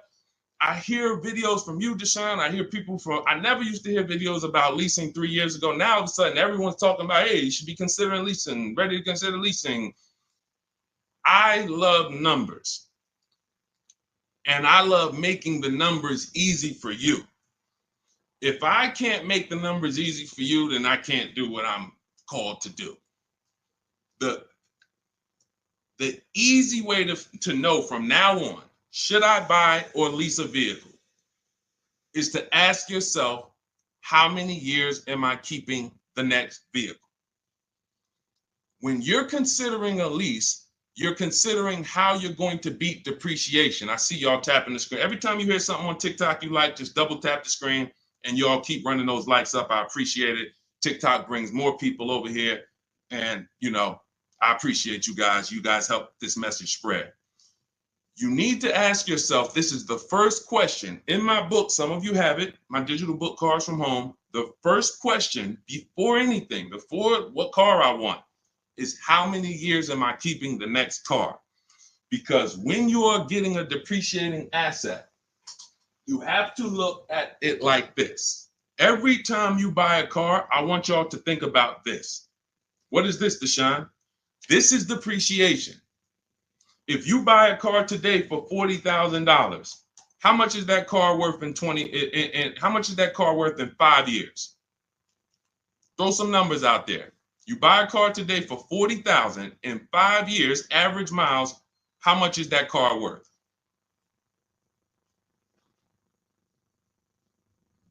How much is that car worth?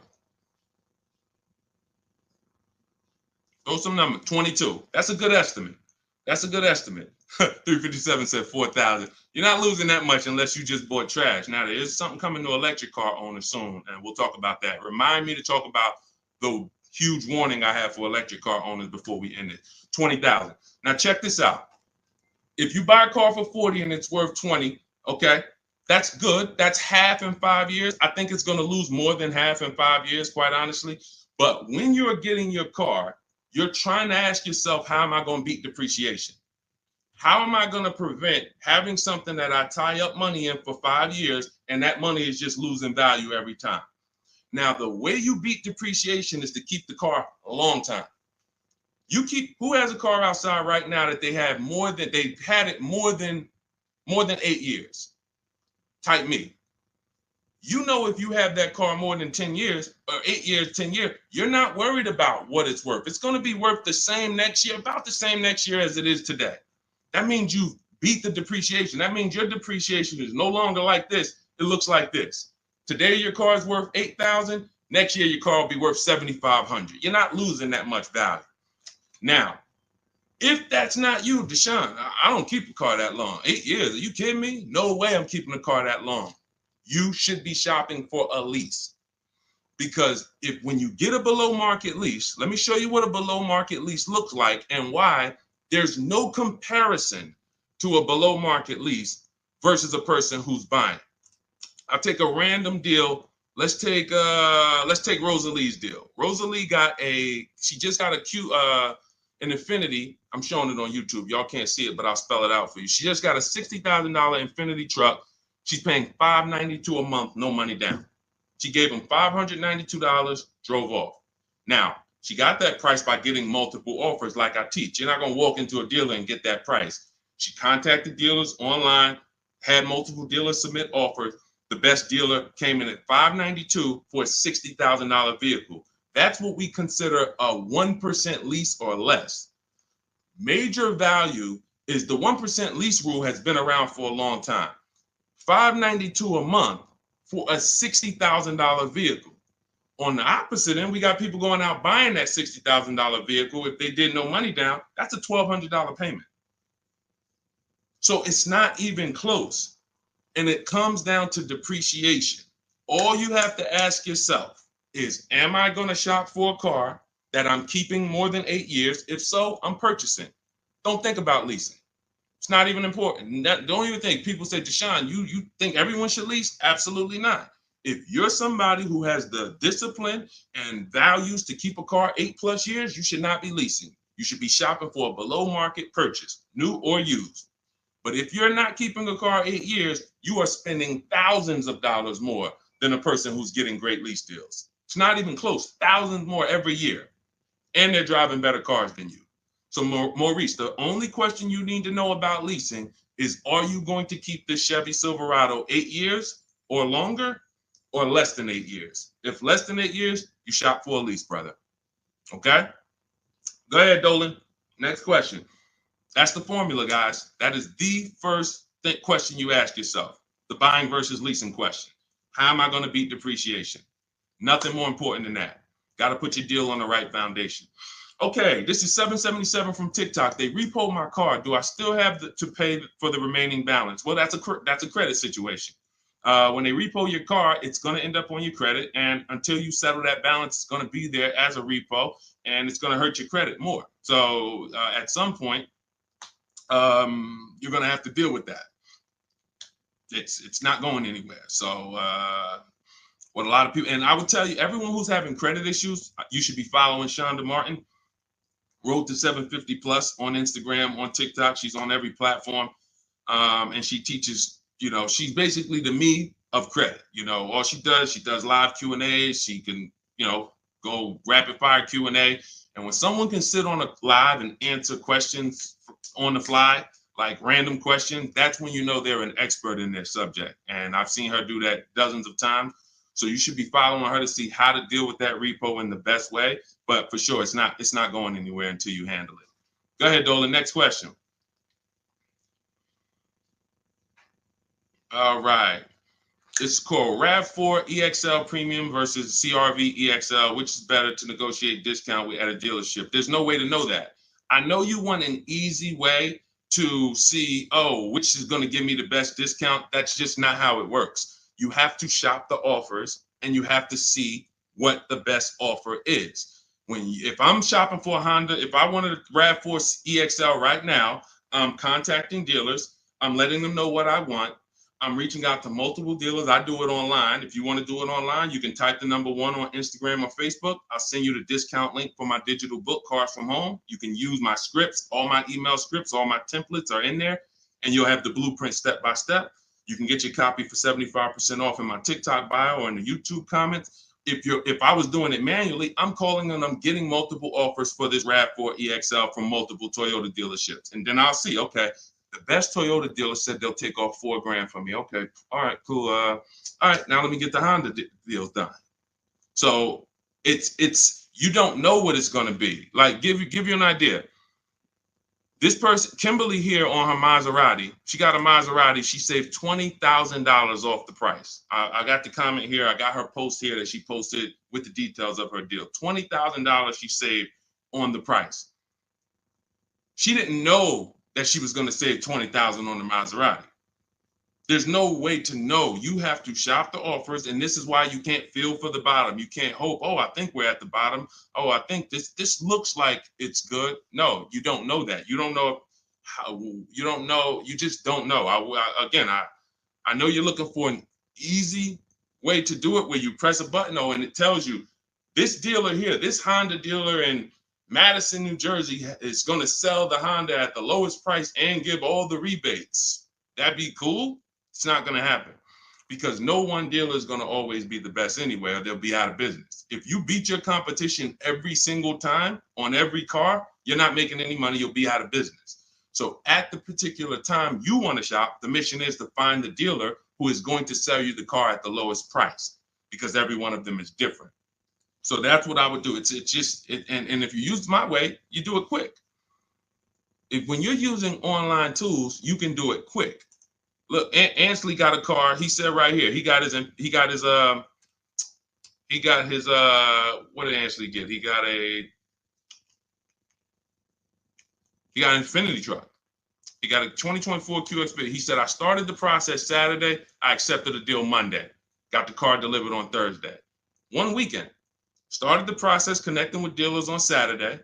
Had offers coming in, accepted an offer on Monday. He got a 1% lease deal, $554 a month on a $58,000 vehicle.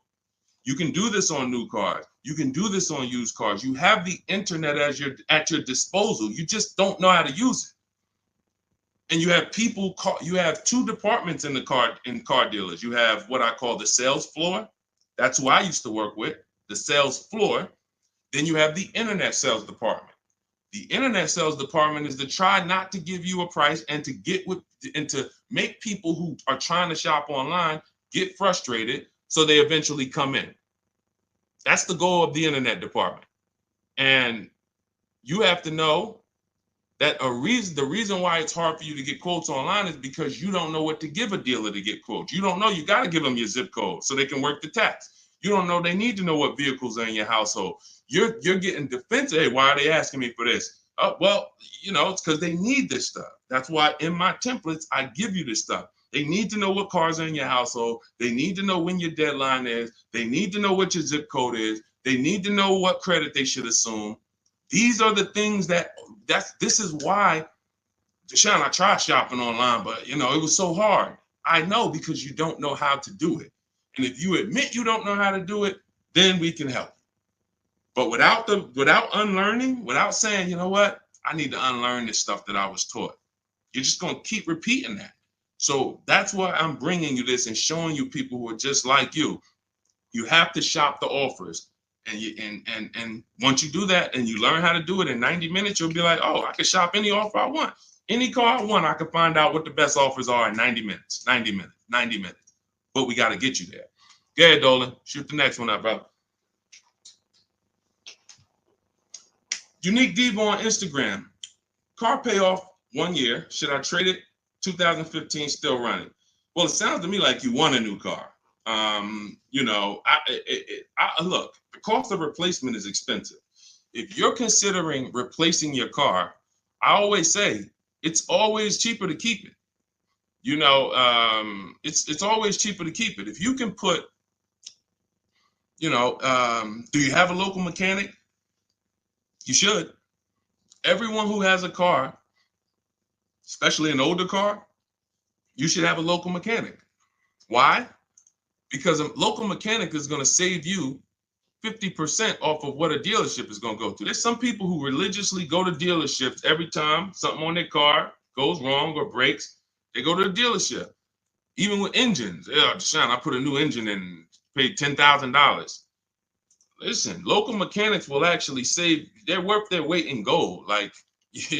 And so if I can keep my car running, that's what you want to consider. Now, you still owe money on this car.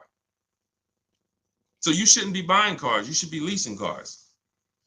Because anyone who is replacing their cars while they still have a payoff should be leasing. That's a clear indicator.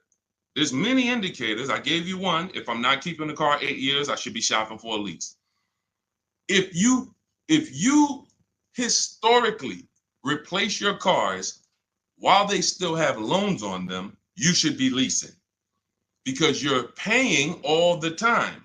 You're never getting to what I call the reward stage, which is a paid off car that is not depreciating anymore, that's in your driveway. You can keep it. You can give it to a family member. It's just a dependable vehicle. You pay a little bit every year to keep it running, but you have hundreds of dollars every year that are thousands staying in your household because you don't have a car payment.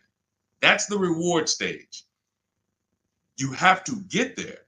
And if you're like Deshone, I don't keep cars that long, then you are overspending and you should be leasing, paying low payments, cents on the dollar. My first lease, I paid $256 a month for it. $256 a month. I had a Pontiac G6, brand new car. I had a friend who was paying $500 a month. Bought a Toyota. Bought it. And that's cool. If I wasn't in the car business and if I didn't have my sales manager at the time say to me, hey, why don't you lease something? I wouldn't have known. I probably would have went and bought something too. But once I saw that, I'm like, wait, I'm paying half the price of my peers. I'm driving a brand new car, and it just kept going. I leased after that, I bought a Pontiac G6. I kept that for 6 years. I didn't know about the 8-year rule at the time. I bought it 6, 7 years. Then I leased a Infiniti Q. I got the G25. It was $325 a month. That was my best offer at the time. That was a $35,000 vehicle. Then I got an Infiniti Q50 when they first came out. That was a $44,000 vehicle. I paid $345 a month. Then I got another Q. I had 3 Q50s in a row. The next one was $365, and then the highest one went up to $390. I want to say $390. So yeah, $390. I never went over $400 a month. These are $45,000 vehicles. Then I got a Jeep Grand Cherokee 2018, $35,000 vehicle, $330 a month. They're lying to you. Like all of this stuff that they're programming you to, leasing is renting a car. Banks don't buy cars. Pay attention to what I'm saying here. Banks don't want cars on their books. Why don't banks want cars on their books? Because they're depreciating. And look, let's address this. Rick just said on TikTok, but leasing a vehicle only gives you minimal mileage. You pick the mileage on a lease, Rick. You pick the mileage, brother. Hold on. Turn off this. You pick the mileage. Let's get into some real misconceptions about this whole leasing thing. They give you the mileage. Anytime you've ever heard of somebody going over their mileage, if it wasn't a life change situation, like, I used to live close and then I now live far, it's because they wanted to save $20 a month. The payment for 10,000 miles a year was $380. The payment for 12,000 miles a year was $405. They said, you know what, give me the $380. And then get ridiculous. If I go over, I'll just buy the car. Horrible. Why would you buy a car that is not meant to be bought? When you look at the price to buy a lease out, it's not meant to be bought. They don't want you to buy it. They want you to give it back to them so that they can sell it as a pre-owned car. So they say, bring this car back in 3 years, have 30,000 miles on it. You can buy it. You go over by 10,000 miles and then you buy it for the same price. It's just horrible. But it goes back to the fact you didn't pick the right mileage. The difference from 12,000 to 15,000 miles a year is $25-30 a month. So when you're sitting there and saying, shoot, all right, give me the 12,000, knowing you drive 14,000 miles a year, you just ruined your lease experience. Don't blame the lease. Don't blame the lease. We have high mileage drivers getting leases. First dude that I ever saw with a high mileage lease is when I was a manager at Hyundai. He brought his car back, had 75,000 miles on it, like 72. I said, you lease this? He said, yeah, man, I don't buy cars. I don't keep them. I bring them back. I'm in sales. I'm on the road. Man, I pay my payment. I bring them back in 3 years, get me another one. I said, this is interesting. Because the dealerships didn't teach me this. My customers taught me this. My customers' experience taught me these things. I said, whoa, high mileage lease. I saw his payment. This dude was only paying $175 more a month than a normal car payment. $175 more a month, and he gets to drive 25,000 miles a year. But had he bought his car, he'd come in with 10,000, 12,000 negative equity. So, high mileage drivers, if there's high mileage drivers on here, you guys can ask questions specifically about leasing for you, and we'll talk to you. But man, I'm shouting from the hills and showing people proof that you cannot get a good deal if you buy your car, but you should have leased. People out here driving, we're out here driving cars, brand new cars for hundreds a month less than you. Because someone talked you into buying and said, well, but they're renting those cars. Yeah, all right, okay. All right, I've been renting cars then for the last 20 years of my life, driving brand new cars and keeping a lot of money in my household when other people are putting them into new and used cars. Okay, yeah, I'll keep renting it. Go ahead, Dolan. Shoot the next one up, brother. Quintel Jameson on YouTube. Can you talk about the best process for turning in a lease and getting a new lease? First thing you want to do is do an equity assessment. Do you have any money you can make on that lease? Step 2 in my book, after we decide whether we're going to buy a lease, you already decided you want a new lease, so you check off step 1. Second step is, do I have equity in my lease? All through the pandemic, we had people selling leases. I helped hundreds of people that I know about sell leases for $7,000 to $10,000 to $12,000. A lot of them you can see in my older videos. They say, yo, man, you helped me make 7 grand. Yo, I sold 2 leases. I made 15 grand. My mother sold her lease. She made 10 grand. I sold my Jeep Grand Cherokee lease. I made $9,000 back then. But that's when all the resale values were high. So so we're not making that much anymore, but there's still an opportunity to have equity. And if you drop off your lease without doing an equity check, then you literally are giving money to the dealer. We have to do it. And here's how you do it.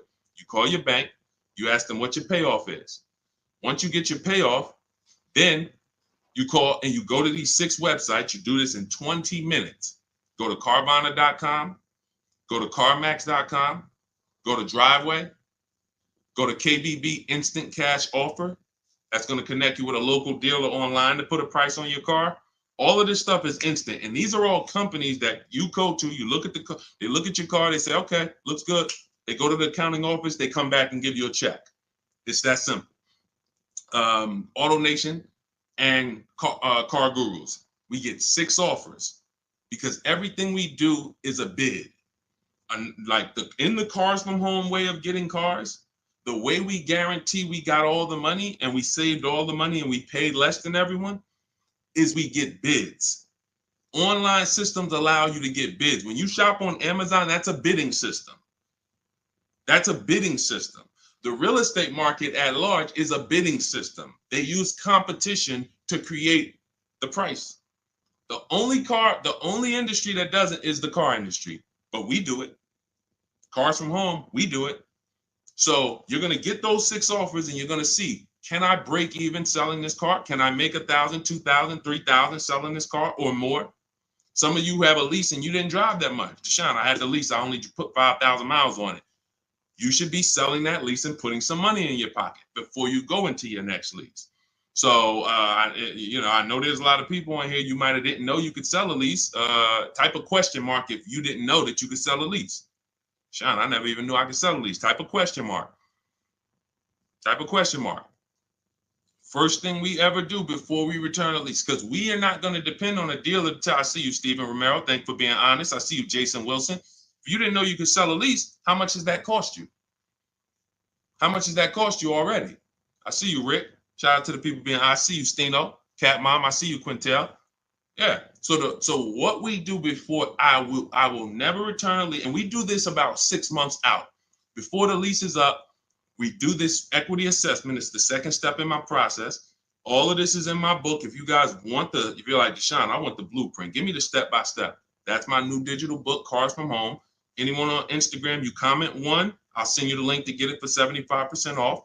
If you download it immediately, you could be reading it today, using it, getting a car next week. Same thing on Facebook. Type the number 1. I'll DM you a link to get it at 75% off. And if you're on TikTok, go to my TikTok bio. Now, this is only for 30 minutes. This is a welcome offer for my new book. This isn't like, oh, we don't, just 75% off. This is what I do as a welcome offer for everyone to give you an opportunity. You won't pay the normal $97 price for the book. You'll get 75% off of that. And you'll have the strategy step by step. And on YouTube, we have a comment pinned for you. So you want to get your payoff. But now, very important, Quintiel, when you go on those websites I just mentioned, those 6 websites to get those offers, when they ask you, do you own the vehicle? Are you leasing it? Or are you financing it? Just type own. You want to know, what would you pay for the vehicle? When you call your bank, you're going to ask them, do I have a third-party restriction? So you're going to get your payoff. You're going to ask them, do I have a third-party restriction? If they say no, that means you can sell direct to the highest bidder. If they say no, there's no restriction on who you can sell. You can literally sell directly to them and get your check. If they say you do, and there are companies like Toyota, Chase, there's a couple leasing companies that don't have third-party restrictions. But if they say you do, now you can't sell direct to those people. You can sell direct to a dealer that makes the same brand. So if Honda has a third-party restriction, you can sell to a Honda dealer. And that's when we have conversations with a used car manager. Again, we don't talk to salespeople, y'all. We don't talk to salespeople. They're here to make your life hard because they're trying to fight for their money. and it's all good. I give you ways to, that's why the book is called Cars from Home, 7 Steps to Saving Time, Money, and Avoiding Dealerships. You need to avoid dealerships. When you're in a battle, a sparring battle with a dealership or a salesman, you're going to lose. It's a psychological war, and they do it 3-4 times a day. You do it 3 times, you do it 1 time every 3 years. So when the way I'm teaching you to do it, I'm never sending you to do battle with these people. So if you have a third-party restriction, we're now calling local dealers asking for the used car manager. We're getting offers from them, and then we're going to sell our car direct to them. And that's how we're going to get our equity out. That's if we have equity. That's the equity assessment process. That's how some of you are like going to pick up, that one strategy alone is going to pick up $2,000-$3,000 for some of you. Everyone doesn't have equity. But if you didn't know about equity, just that one strategy is going to pick up $2,000, $3,000, $4,000 for some of you. And over the course of your lifetime leasing cars, that's going to be worth more than that. Because some of your cars will have equity, and some of them have a lot of equity, and some of them have no equity. But if you don't know about it, every single car that you give back to a dealership, you just gave them $2,000, $3,000, $4,000. And then you wonder why they say, good news, we got this deal done for you. You don't even have to put any money down. Yeah, because they're using the money from your old car. So once you assess your equity, that's when we go into shopping for the new car. We got to see if we have equity first before we think about shopping for our new car. That's step 1. Okay? Do that before anything. All right, Dolan, cue the next one out. See, I'm not going to give her, if y'all notice, I'm not going to give her the whole playbook. Why? Just to confuse her? I'm not going to tell her, oh, once you do this, then go do this, then go do this. And then when you check your car, this is how you do your test drives. And this is how you make sure. And then this is how you, why would I do that? I like step by step. Does that make sense? Type the light bulb emoji if you're on a cell phone. Type the light bulb emoji if that makes sense. Why would I give her what to do at step 5? She hasn't done step 2 yet. Get your equity, Quintiel. Find out if you have equity first. Do that exercise that I just said, and then come back and we'll talk about the next step. You come back and say, Deshone, I did it. I don't have equity. Perfect. Now let's move to the next step. Deshone, I did it. Good news. I have $3,000 of equity. Perfect. Now let's move to the next step. Okay. Go ahead, Olin. All right. So here we go. This is Selly H20 from Instagram. My vehicle was totaled this week. Sorry to hear that. Hope you're all right. I'm going to the dealer today. What should I know? The dealer today, there's 17,000 new car dealers in this country, 100,000 used car dealers. Every dealer has a different price. So you're going into what is the benefit to you of going into the dealer? You think, oh, well, I'm sold on my car. The best thing you can do right now is ask yourself the first question. Are you keeping your next car 8 years or not? Are you keeping Selly H on Instagram? Are you keeping the next car you're getting 8+ years or no? Let me know. This is Selly on Instagram.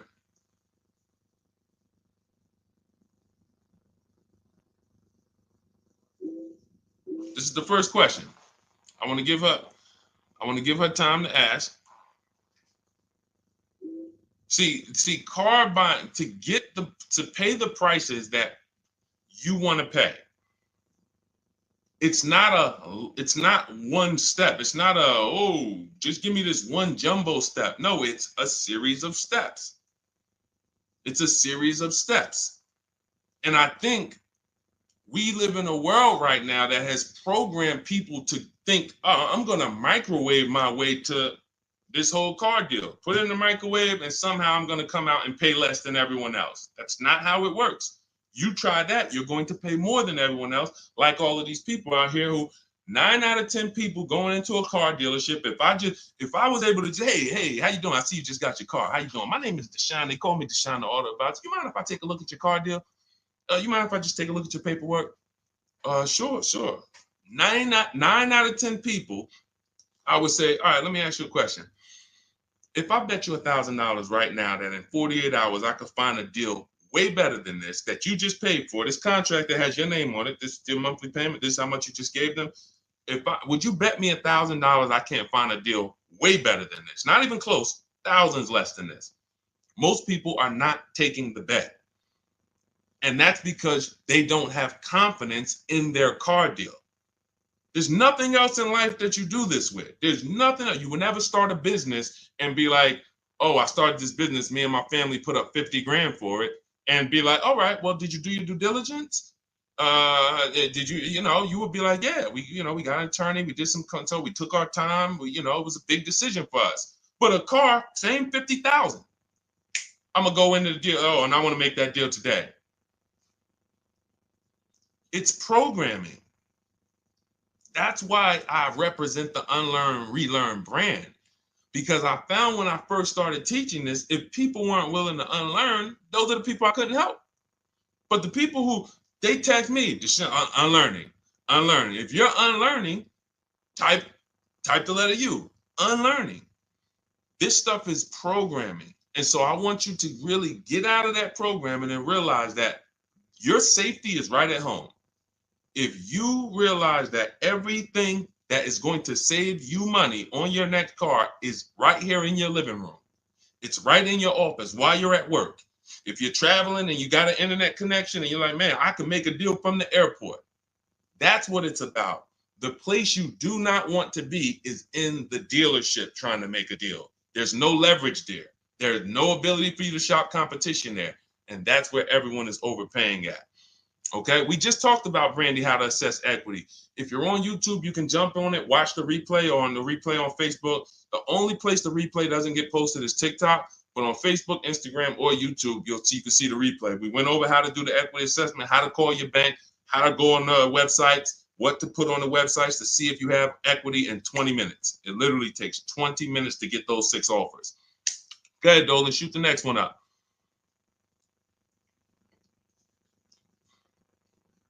Steven Romero from TikTok, shopping through Carvana.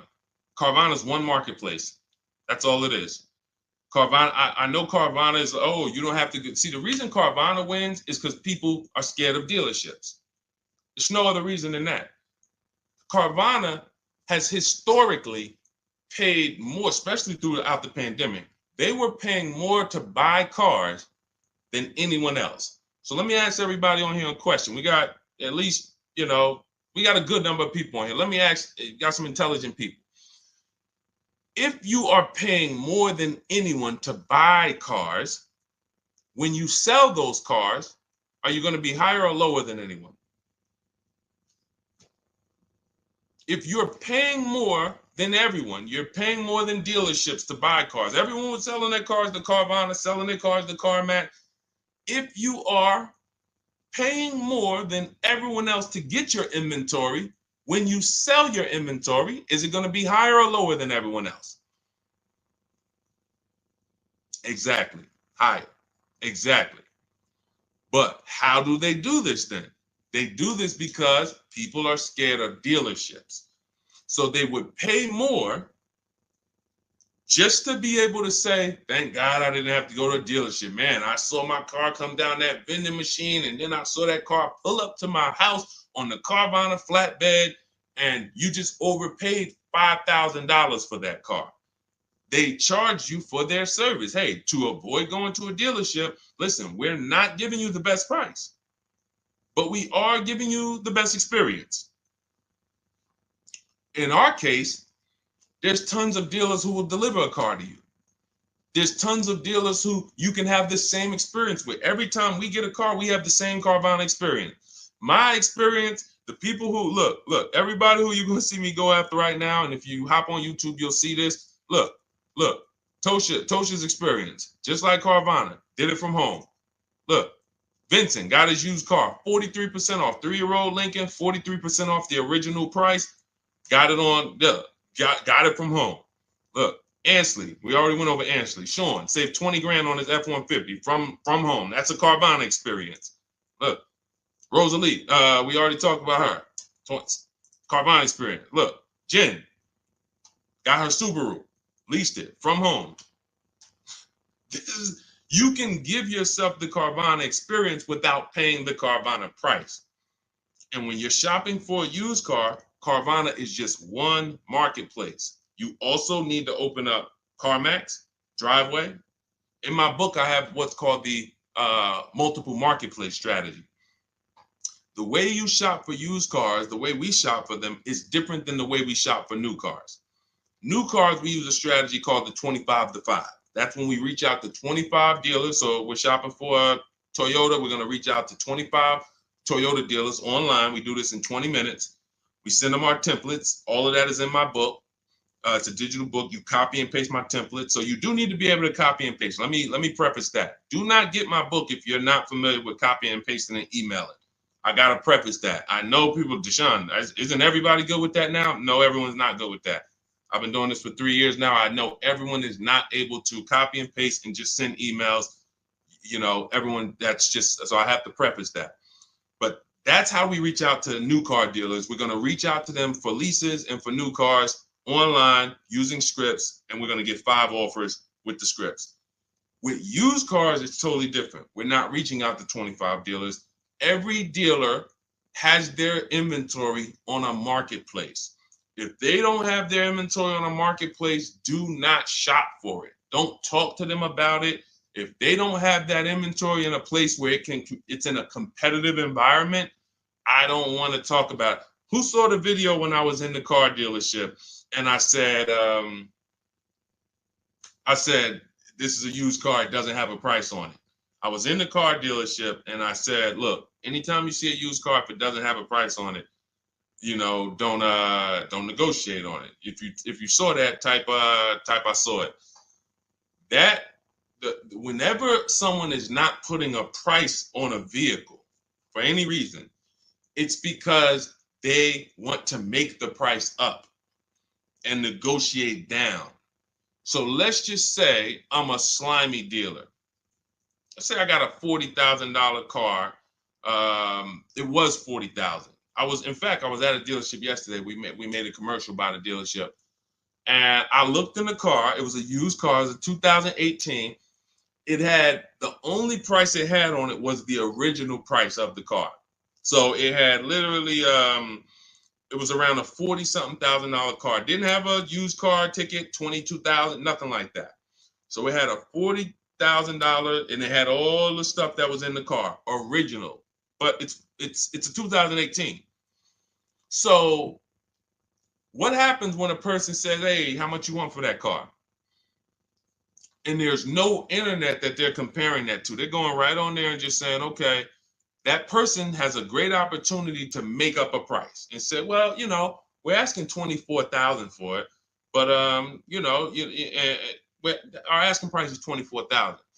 Oh man, that sounds a little high though. You know, it's 2018. You know, you can't do no better than that. You know, I mean, what you have in mind? You know, I'm trying to be around 20. You know, I'm thinking closer to 20. Then I don't know if I could get to 20. I might be able to to see if maybe we could like split it, go up the middle, you know, between, you know, like around 22, something like that. Why don't we take the car for a ride? Let's see if you like the car. You're already in the mouth of the snake.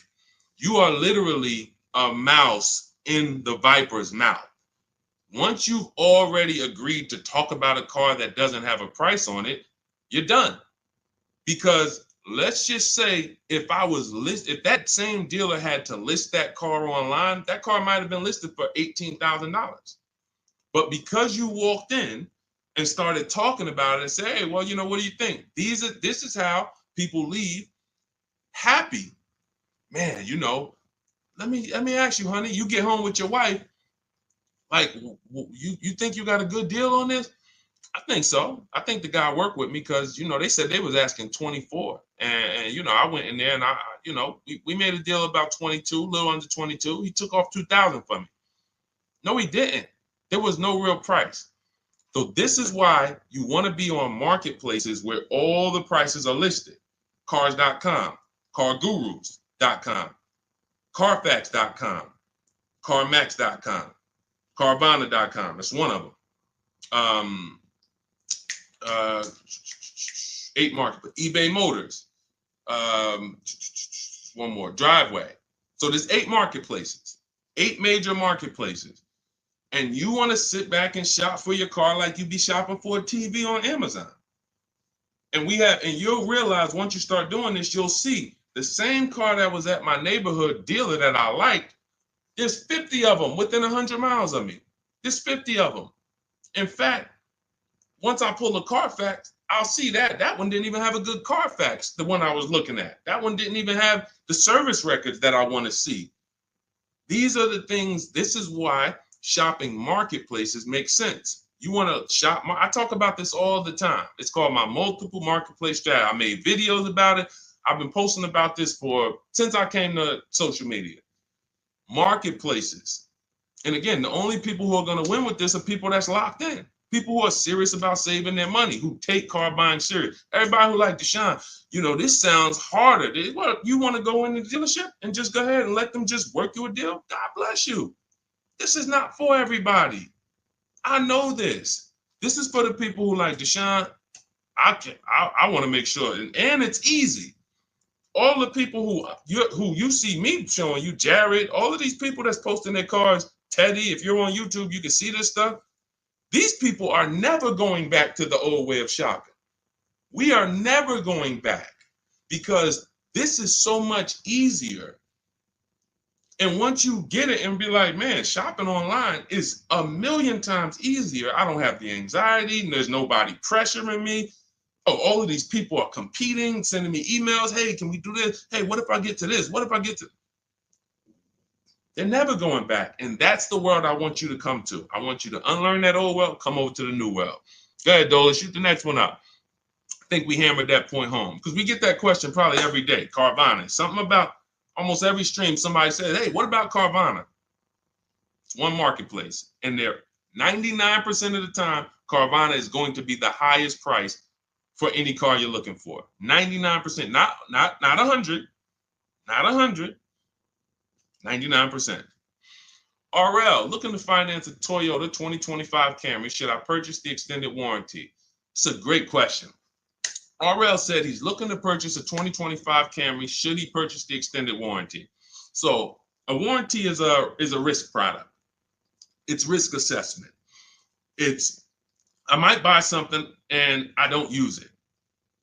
The key to understanding if you should get a warranty is to ask yourself, how expensive is it to fix this car? And does this car have a high likelihood of things going wrong?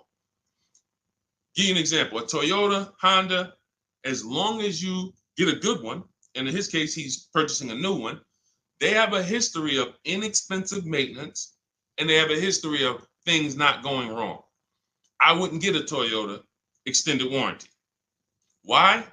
Because the $1,800 or $1,500 or $2,000 I'm going to pay, I have to get that money back and then some to make it work, to make it worth it. That means $3,000 of things need to break on that Toyota for that warranty to have made sense for me to get. Now, on the other hand, when I work with Mercedes, some of you know I worked with Mercedes for 5 years.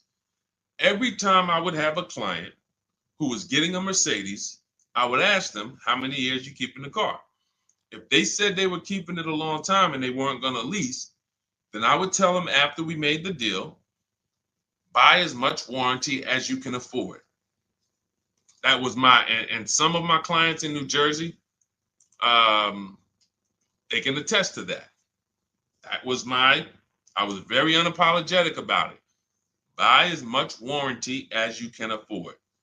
Because when something breaks on a Mercedes-Benz, nothing is less than 4 digits. There is no, oh, this broke. It's only going to cost us $400 to fix. Nope. So the price of the extended warranty on a Mercedes-Benz or a BMW or a Porsche or anything that has a high, and I have this, we handle this in my book in step 6. This is in the paperwork and protection step. Everything is accounted for. So everything on this stream I'm teaching is out of my book. It's everything. So when we're looking at, and where does this vehicle rank in terms of repair costs? Is it on the higher side? If so, the warranty makes more sense to get. If it's on the lower side, warranty makes very little financial sense to get. And that's how we gauge getting extended warranty. It's a risk assessment. All right, good question though. Very good question. All right, go ahead, Dolan. Shoot the next one up. Too Cool 09 from TikTok. Should I buy or lease a vehicle through my LLC or through myself, or does it matter? This sounds like you don't have a business where the actual car is being used.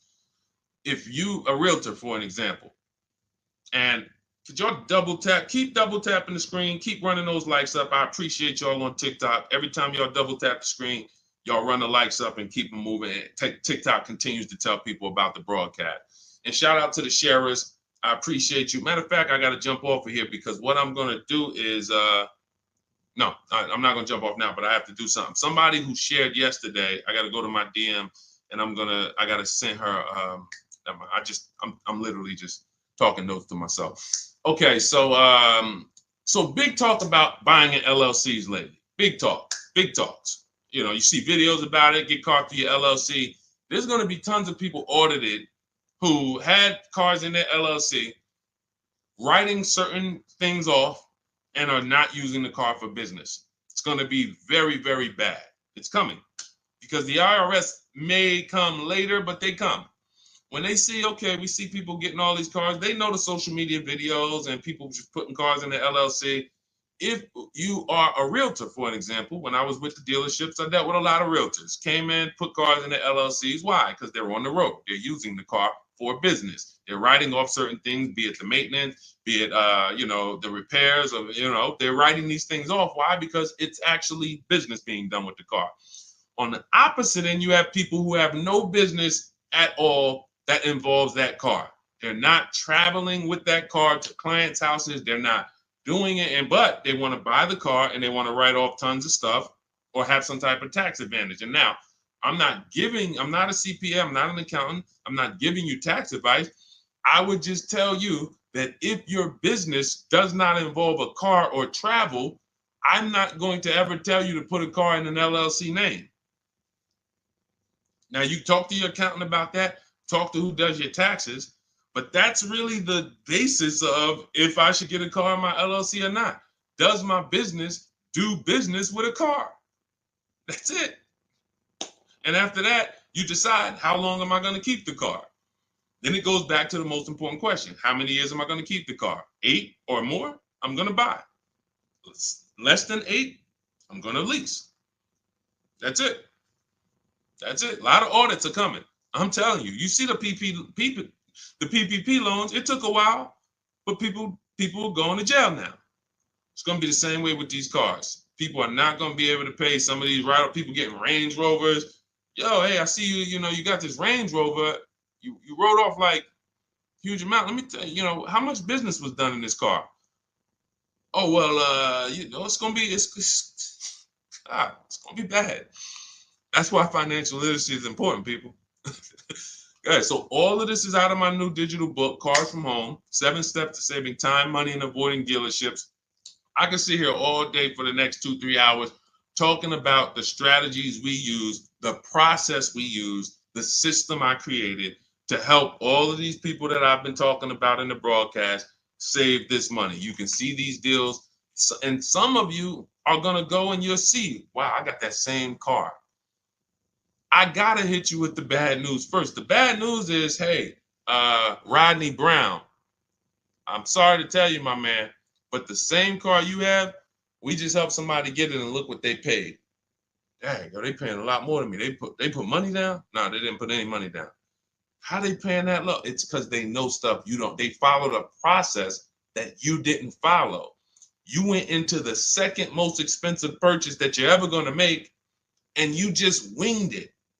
You just say, hey, you know what? It's a $50,000 car. It's a $40,000, $30,000 car, $100,000. I'm just going, I think I can feel my way through this joint. That's why you're paying the prices you're paying. That's why you're not paying what we're paying. So when you come into our world and you're like, Deshone, I want the blueprint. Everything I teach is in my new digital book, Cars from Home, 7 Steps to Saving Time, Money, and Avoiding Dealerships. So type of number 1.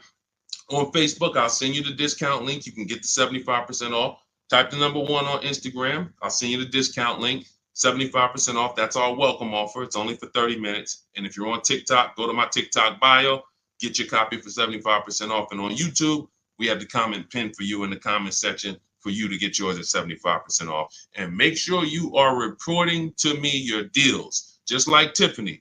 Tiffany, when she got the book, I tell everybody, send me your deals so that I can read them on the show. Tiffany got a Mazda CX-90, just got it, $44,820 car. From home, she said, I believe we got a great deal from what we learned in the book. Look, from home, $6,530.78 discount. Never left the house. Got multiple offers. The dealer that took, look, is a $44,000 car. She basically said, what, 15%, 16% off then that? People go in and say, hey, get me the MSR, get me the invoice price. She blew invoice price away using the book. Get your copy. It'll be in your inbox now. Make sure as soon as you purchase, you screenshot the thank you page. I tell you, you'll see it big. Screenshot this page. Why? There's a support email on there just in case for any reason you don't get the book. It's usually because you type a letter wrong in your email. You're typing fast. You can reach out to my support team to make sure that you get your book. I want you reading it now. I want you using it now so that you can be like Ansley. He said, look, I started the process on, I started the process on Saturday. I accepted the deal Monday. Doesn't take long. Doesn't take long. You can literally be you can be signing a below market deal in 3 days using the strategies. These are not meant to, this isn't going to school. You know, I spend a lot of time in these videos warning you what not to do. In my book, I'm not warning you what not to do. I'm telling you what to do. Do this, do this. Now, all right, you did that. Great. Now do this. Oh, great. Now you did. Now do this. And before you know it, great. Congratulations. Let's get ready for delivery. That's how the book is laid out. All right, so we're gonna jump off. We've been on here for a little over an hour. I know it's early. You'll be able to watch this throughout the broadcast. You know, I can't really answer. Look, I could give y'all BS answers, and I can get through 100 questions. If I give you BS answers, I can zip through 100 questions in 1 hour. Do Lexus give good deals? Well, sometimes got to shop around. Next question. Is there any negotiation on leases as far as monthly payments without putting money down? Absolutely. We get our deals with no money down. That's how we submit our offers. You get at least 5 offers and you'll find out what the best deal is. Absolutely negotiate. Next question. I could do that. Is that what y'all want? Let me know. What I do is if someone asks me a question, I go deep on the answer because this is car buying. This is not. This isn't, hey, I'm gonna get a little, you know, I'm about to spend $100, you know. What's your opinion on this, Deshone? You know? So I think from what I know about people, I think you guys appreciate Deshone. Break it down for me. Break it down for me. And if you want more, if you want all the answers, get your copy of Cars from Home and you'll have all the answers. But I like to be thorough. And I can't because all I care about is the result. I don't care about I care about people writing me, Deshone, check this out. Look at my deal. Look at what I just pulled away. I want you writing me, emailing me, proud of your deal. I don't want you running into me one day if you're ever around New Jersey, New York. Hey, Deshone, hey, what's going on, man? Hey, man, I follow you. Oh, man, I used your stuff, bro, man. Oh, cool, man. How'd you do? Yeah, I think I did all right. No, you didn't. No, you didn't. Because everyone that learns from me, oh, man, I have people run up to me. I never shopped like this before. I had all of these dealers, and then the lowest dealer took off all this money. That's the one I went with. That's a person that I know. Congratulations. Great job. You listened. You trusted the process. I care about the result. And that's all I want. I want you to enjoy car shopping. I want you, it's 50, 100 grand, 5, 6 figures of your money. You deserve to enjoy it, and you deserve to pay less than everyone else is paying. That's what I'm here to do. So I'll see everybody who has the book. I'll see you inside. Use it. You'll see I link to a couple videos in there. You'll see it's some surprises in there. That's not a traditional book. There's links to videos. I got links to scripts in there. You'll see. You'll see why it's a digital book. And it's a one-time purchase. Anytime something gets updated, like Vroom went out of business a couple months ago, they used to be in our strategies. They were in our marketplaces when we shop for used cars. Vroom was on that list. And they were in the when we do our equity assessment, Vroom was on the buyers list. If I had mailed out a book, if y'all were buying a physical book for for these strategies, that means now I got to make another book, and then I got to say, all right, guys, well, this is edition 2. That was edition 1. Vroom's out of business. Next thing you know, you're getting edition 40, and you're like, dang, every time a new website comes out, because we do online, dang, I got to buy another book. Nope. With Cars from Home, what we did, soon as Vroom went out of business, I went in, I updated the master file, uploaded it, all the thousands of people that have the book, and about 9,000 people have the book right now. So this is, you can go on Goodreads, you could type in the Cars from Home book online, you'll see, oh shoot, this book is out there. It's already 5-star rated. So this is what it's about. Results. Grab your copy in my Instagram bio or my Facebook bio, or everybody that types the number 1 on Facebook, I'll DM you the link exactly to get this discounted price. Everyone on TikTok, you go to my TikTok bio, click that website, and get your 75% off. And then on YouTube, we have it pinned in the comments. So use this stuff, win with it, write me with your deals, y'all. Stop overpaying. You don't want to be like these people out here. You don't. They're getting hammered right now. They think there's no deal. Oh, when is the market going to get better? It's never going to get better for them. It's never. They're going to keep doing the same thing. And it's sad, but that's not what we're here to talk about. Let's get you to paying less than everyone else. All right. So I'm gonna jump off, y'all. Have a great day. We'll be back for another stream, sometime next week. I'll see you soon.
Just hit that. Just take us live. All right, we're about to talk some serious car questions and answers. I want you to ask any question you can think of concerning car shopping so that we can dig deep into it. It looks like Facebook we continue to have trouble with, and I think it's because we already have a stream going there.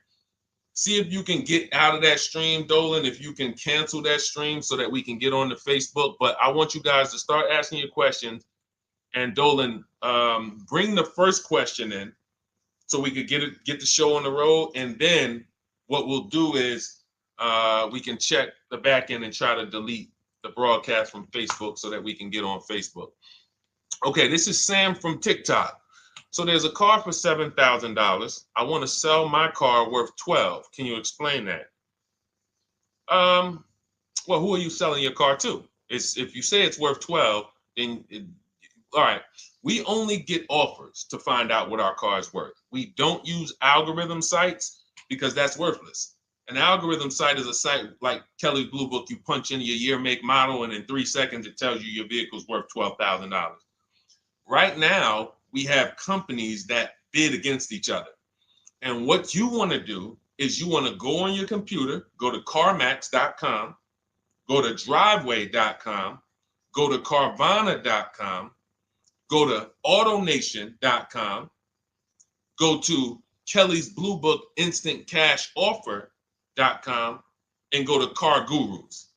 All of them will connect you to somebody or some major buyer who pays cash for cars immediately. Literally, quick inspection, drop your check, and you're on to you're literally, it's that simple. We are no longer at the mercy of private owners who are going to come by and look at our car and no one buy it and talk us down. There are extremely competitive buyers in the market that I've been telling people about since 2021 when we were cashing out. I was big on telling you guys during 2021 to 2023, during that whole pandemic run, cash out now, because the values of those vehicles will never see them again. So there are some people who cashed out, but that was also the beginning of showing people that you can sell to what is called institutional car buyers. And that is what stopped people from trading their cars. There are people who have learned from me, and maybe other people have mentioned this, that will never trade a car again because you're not getting the money that it's worth. So you go to those 6 companies, Sam, it should take you no more than 20 minutes. They're going to give you their best cash offers. And then you can sell to them and you can go buy something else. But what I want you to get in the habit of doing, everybody, is separating your transactions. What does that mean? Who you sell your car to is different than who you buy a car from. And you need to maximize each transaction. And you're never going to do that mixing all your transactions together, which is what most people do. They go into a dealer and they say, hey, I want to buy a car from you, and I want to trade my car into you, and I need a loan. 3 transactions. We don't do that. We separate them and we bid each one out using online tools. And that's how we get the prices we get. And that's how we pay less than everyone else. Okay. So the biggest thing, first thing, is go to those 6 websites: CarMax, Driveway, Carvana, KBB, Instant Cash Offer, AutoNation. And all of you who want to find out what your car is really worth, you go to these 6 websites, get your 6 offers, and then you'll find out what your car is really worth. We do not depend on any dealer to tell us what our car is worth at all. Okay? Shoot the next question up, Dolan. And you guys can continue to type your questions. We're bringing them in from all platforms. This is Terrell Taylor. By the way, everything that I'm talking to you guys about is out of my new digital book. It's called Cars from Home: 7 Steps to Saving Time, Money, and Avoiding Dealerships. Some of you may have it. If you have it, shout out to those who have it, and shout out to those who've used it to actually pay less than everyone else. And make sure I want you to be like Tiffany. Send me your deals. Send me your deals. When you get your cars, I want you to actually send me the results. Look, this is, oh no, that's not Tiffany. That's someone else who used the book. Look, used the book, got $175 a month less than her first quotes before she used the book. So send me, but you can get a copy of this book immediately for 75% off. It's normally $97. Go to my TikTok bio. You won't leave the broadcast, and you can have the entire blueprint. If you don't want to try to remember everything I'll be teaching you over the next hour, you can have the blueprint. You won't pay the $75. You'll get the 75% off. And we also have a comment pinned in the comment section for you guys on YouTube and on Facebook and on Instagram. You go to my bio. So anyway, go get it, because it's only for 30 minutes. After the timer goes off, it's $97. It's still worth every penny. You can Google it. 5-star book. You can see all the people who rated it, all the people who's using it. This isn't a test to do, but I want you to get it at 75% off. It's better to pay $24 than $97. Okay, Terrell Taylor. So you said, Terrell Taylor on YouTube said, I have $35,000 to $40,000 to buy a truck with. Should I buy a used or a late model new, 2022 to 24? So whenever we're considering a late model used car, this is a model like Terrell said, that is 1 to 2 years old. Let me tell you why I don't like shopping for those first. I like to shop for a new price first. Whenever you are buying 1 or 2 year old used vehicles, you have to realize something. How do dealers get used cars? Trade, or they get them off lease, they buy them. When you have not waited 3 years, you're not going to see a lot of used vehicles in that option, because most people don't buy a vehicle and then trade it in 2 years. So you're not going to see a lot of 1 and 2 year old used vehicles. I don't like that, because when there's not a lot of a vehicle, the people who have that vehicle get to set very high prices that we have nothing to compare it to. And that's a recipe for losing and overpaying. I've had people come to me who are looking like you, and what I say is, I say, okay, shop for a new one first. I'm gonna tell you why. When you shop for a new one first, you get to see what the market value is. So take Sean. I'm showing Sean. Some of you have seen Sean. He got an F-150 Lightning XLT, $73,000 vehicle. Using what we teach and getting bids from home, using the Cars from Home system, he saved $21,000 on a new one. That was his best offer. He got multiple offers because we always get at least 5. So his best offer, he saves $21,000. If he had gone to look for a 1 or 2 year old one of this, he would have never known that the new ones he can save $20,000 off of if he shops right.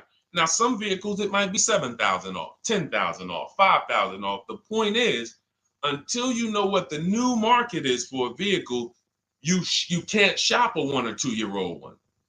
Because what happens if you shop a 1 year old version of what Sean got, and he goes and he pays, he pays 65 for it because he thinks, or let's say 60. Let's say 60.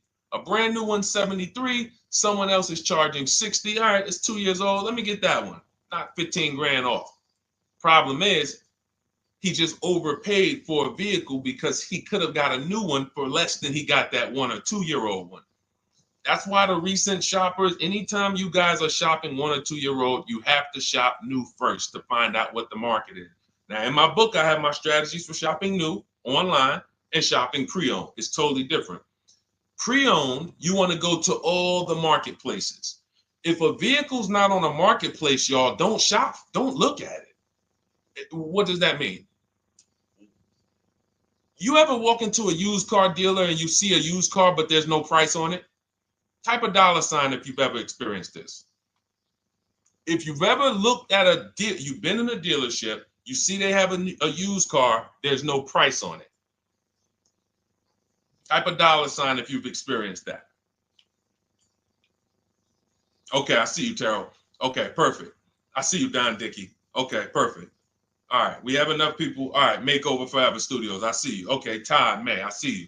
So this is a common thing. When you go and look at that vehicle, the most dangerous thing to do, I see you, Tony, is to negotiate on a car with no price because they can make the price up. When a car is on a marketplace like cars.com, carfax.com, carguru.com, carvana.com, carmax.com, these are all the marketplaces we shop for used cars at once. It's like a big round robin for us. This is how I want you to shop. Now you must be competitive or no one's coming. Now, there's some people who try to pull a tactic. They'll list a car for 20. They have no intentions on selling it for 20. But they want you to come in and then they'll charge you more, fees, makeup fees and all of that stuff. That's why we always call beforehand. But we know the power is online. The competition is online. So when you're looking, Terrell, you're either deciding, all right, I'm either going to look for a new vehicle, find out what the market price is for the vehicle I'm looking for and how much I can save. What's my best offer? You need to get at least 5 offers. I'm telling you, it's going to be big differences. You have to prove this to yourself. Call around. If you want to do it manually, you don't have my book, do it manually, call around, speak to sales managers. You are going to see it's going to be a $5,000 to $10,000 difference minimum between all of these dealers' offers, minimum. And so then you want to look at the pre-owned options. Then you look at the pre-owned options. And the pre-owned options will tell you what the market is. And so this is only for you who are looking at recent model cars. If you're not looking at 1 or 2 year pre-owned, this doesn't matter. But those people have a little bit more budget, and that's okay. That's okay. But when you have a little bit more budget where you can look at a 1 or 2 year old pre-owned car, that means you have a little bit more money to lose if you make a bad decision. So that's what you want to consider, Terrell. Shop for the new ones first, depending on what your budget is, and then look at the pre-owned market and say, all right, where's the pre-owned market? But that 1 or 2 year old, you're not going to have a lot. Until that 3-year cycle comes and dealers can start buying those vehicles back off lease, you're not going to see a lot of vehicles. That's why I don't play in that 1 or 2-year-old zone. It's just a dangerous zone to play in. Dealers know, oh, we're the only ones. Hey, we the only one that got this car within 50 miles. Let's charge this for it. And then they depend on someone who doesn't know the market to come in, pay for it, and you can literally overpay by 10, 20 grand and you won't realize it until, a couple years later. Okay, great question though. Great question, Terrell. Go ahead, shoot the next one up, Dolan. Type your questions, y'all. We're gonna get through as many as we possibly can in an hour. I see a lot of questions coming in. Let me try to speed it up. All right, this is Abigail from Instagram. How do I shop for cars and take test drives without feeling like I'm wasting their time? I'm nervous. Okay, first thing to realize, Abigail, you're a very considerate person. God bless you for that. You're about to spend 5 figures on a vehicle. Some of you 6 figures. I love the courtesy, but we are the prize. When you're shopping the way I want you to shop, some of you, this is your first time here. You don't even know, hey, who is this guy talking? I spent 14 years in the car business. 5 years with Mercedes, 5 years General Motors. I've been helping people buy cars and get below market deals since 2019, education-wise. I love it, but you deserve the experience. If you were walking into the mall to spend 15 grand, let's just call it 15 grand, how would you want to be treated?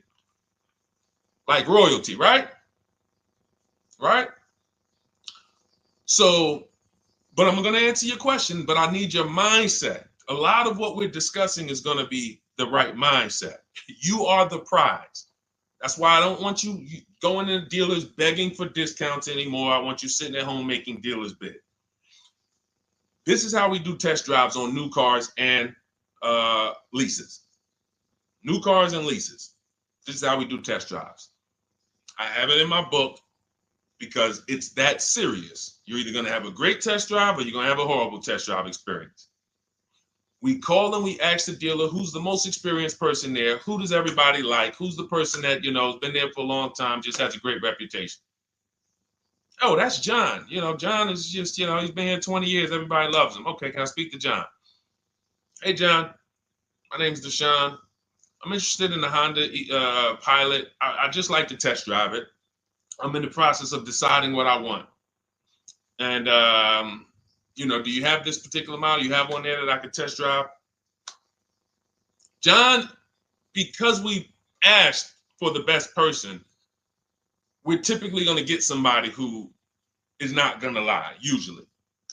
Not a guarantee, but taking these steps, I know these guys. I've been in this dealership. I know most dealerships have one person there who has a good reputation and who cares about that reputation. If you're enjoying this content, hit the like button, y'all. And Keith, y'all killing the likes on TikTok. Shout out to everybody who's hitting the likes on TikTok, to double tapping the screen. Appreciate y'all. And shout out to everybody who hits the like button. When we get there, we meet with John, we test drive. John, thank you so much. Can I have your card? I'll leave you my information. And if this is the vehicle I want, I'll be in touch with you. Perfect. Oh, Deshone, we don't sit down? We don't think? No, we never sit down. I'm telling you that there are things you must unlearn about the shopping process if you're going to win. And what does winning look like? Getting the most money off in the least amount of time. There's no leverage that you have when you sit down and try to negotiate with a car salesman.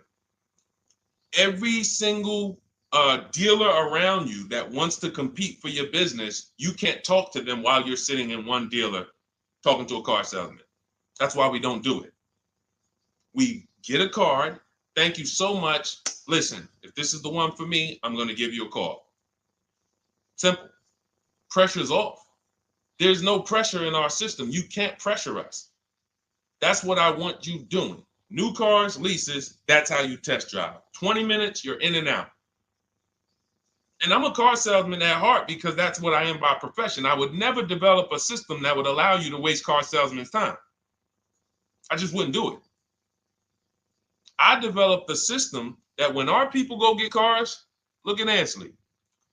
When our people go get cars, Ansley just got his lease, 1% lease, $58,000 Infiniti. Look, started the process Saturday, accept the deal Monday, all by Email. $58,000 car is paying $554 a month, no down payment.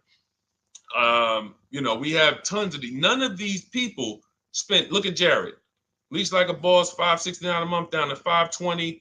Volkswagen Tiguan, no money out of pocket. Let's go to a purchase. Pierre, pre-owned car purchase, got his 2022 Mazda, got a 20% discount off the original MSRP. This is 30 minutes. We are not spending more than 30 minutes in dealerships. Who doesn't want to spend more time in dealerships? Type me if you're like Deshone. I don't want to be in dealerships that long. You thought you had to be in dealers to save the big money, right? You thought you had to be in dealers to save the big money. I'm showing you as someone who pays less than everyone and who teaches people to pay less than everyone. Look, Kimberly, $20,000 off a Maserati, shopping from home. Because when you can talk to more people at once, the discounts fly off. And you see that all these dealers want to compete. So what you want to do, the best thing you can do to not waste people's time, Abigail, is to shop from home the right way. Because when you shop from home the right way, you realize it's only a few things you need to be in the dealership for. That's your test drive. I just told you how to set it up. With used cars, we do it at the end. But we're only there for a second. In fact, when you go to pick up your car, they're going to tell you, thank you. This was one of the most easiest deals I ever made in my life. Because you came in, you emailed us, you knew what you wanted, you gave us the information we needed, we made you an offer, you knew what you were decisive. We have all these scripts. By the way, in my book, I have all the email scripts. You don't have to even think about what you're going to say. It's literally copy and paste, copy and paste, copy and paste, copy and paste when we're shopping for new cars and leases. With used cars, before I go to the next question, I want to hit on the used car process. Used cars, we must test drive at the end. We can't test drive used cars over here and then go and buy another used car over here. So what we do when we narrow our choices down on all these marketplaces to our top 5 favorite vehicles, we need to verify that there's no bogus fees. When I was shopping for my Infinity truck, I narrowed it down to 4 vehicles. But I'm going to tell you something that's the most. Who's bought a used car in their life? Type the letter U. I need you guys to program what I'm about to say into your brain cells for the rest of your life. Type the letter U if you bought a used car or if you plan on buying a used car one day. Type the letter U. All right. I see you, Michael. Don Dickey. Okay. Terrell. I see you, Blizzy. Tony. Okay. Lori. I see you. Victoria. Anybody who plans on this. Let me tell you how. Okay, let me tell you how. All right. See, when I'm about to reveal big stuff, I got to kind of see how I want to say it. The marketplaces that we go to look at used cars on, they're never going to tell us what a great price is. And I'm going to tell you why. The only thing that matters, let's say we're looking at 4 white Honda Accords. 4, they're all white. These are the cars we want. We've narrowed it down. We're looking at 4. They all got similar miles, and their asking price is $20,000. The marketplace is going to tell you what they think a good deal is based on algorithms. Based on all the vehicles listed on the market, this is a good deal. This is a bad deal. Here's what matters. How much was the original price of each vehicle? Why is this the only important thing?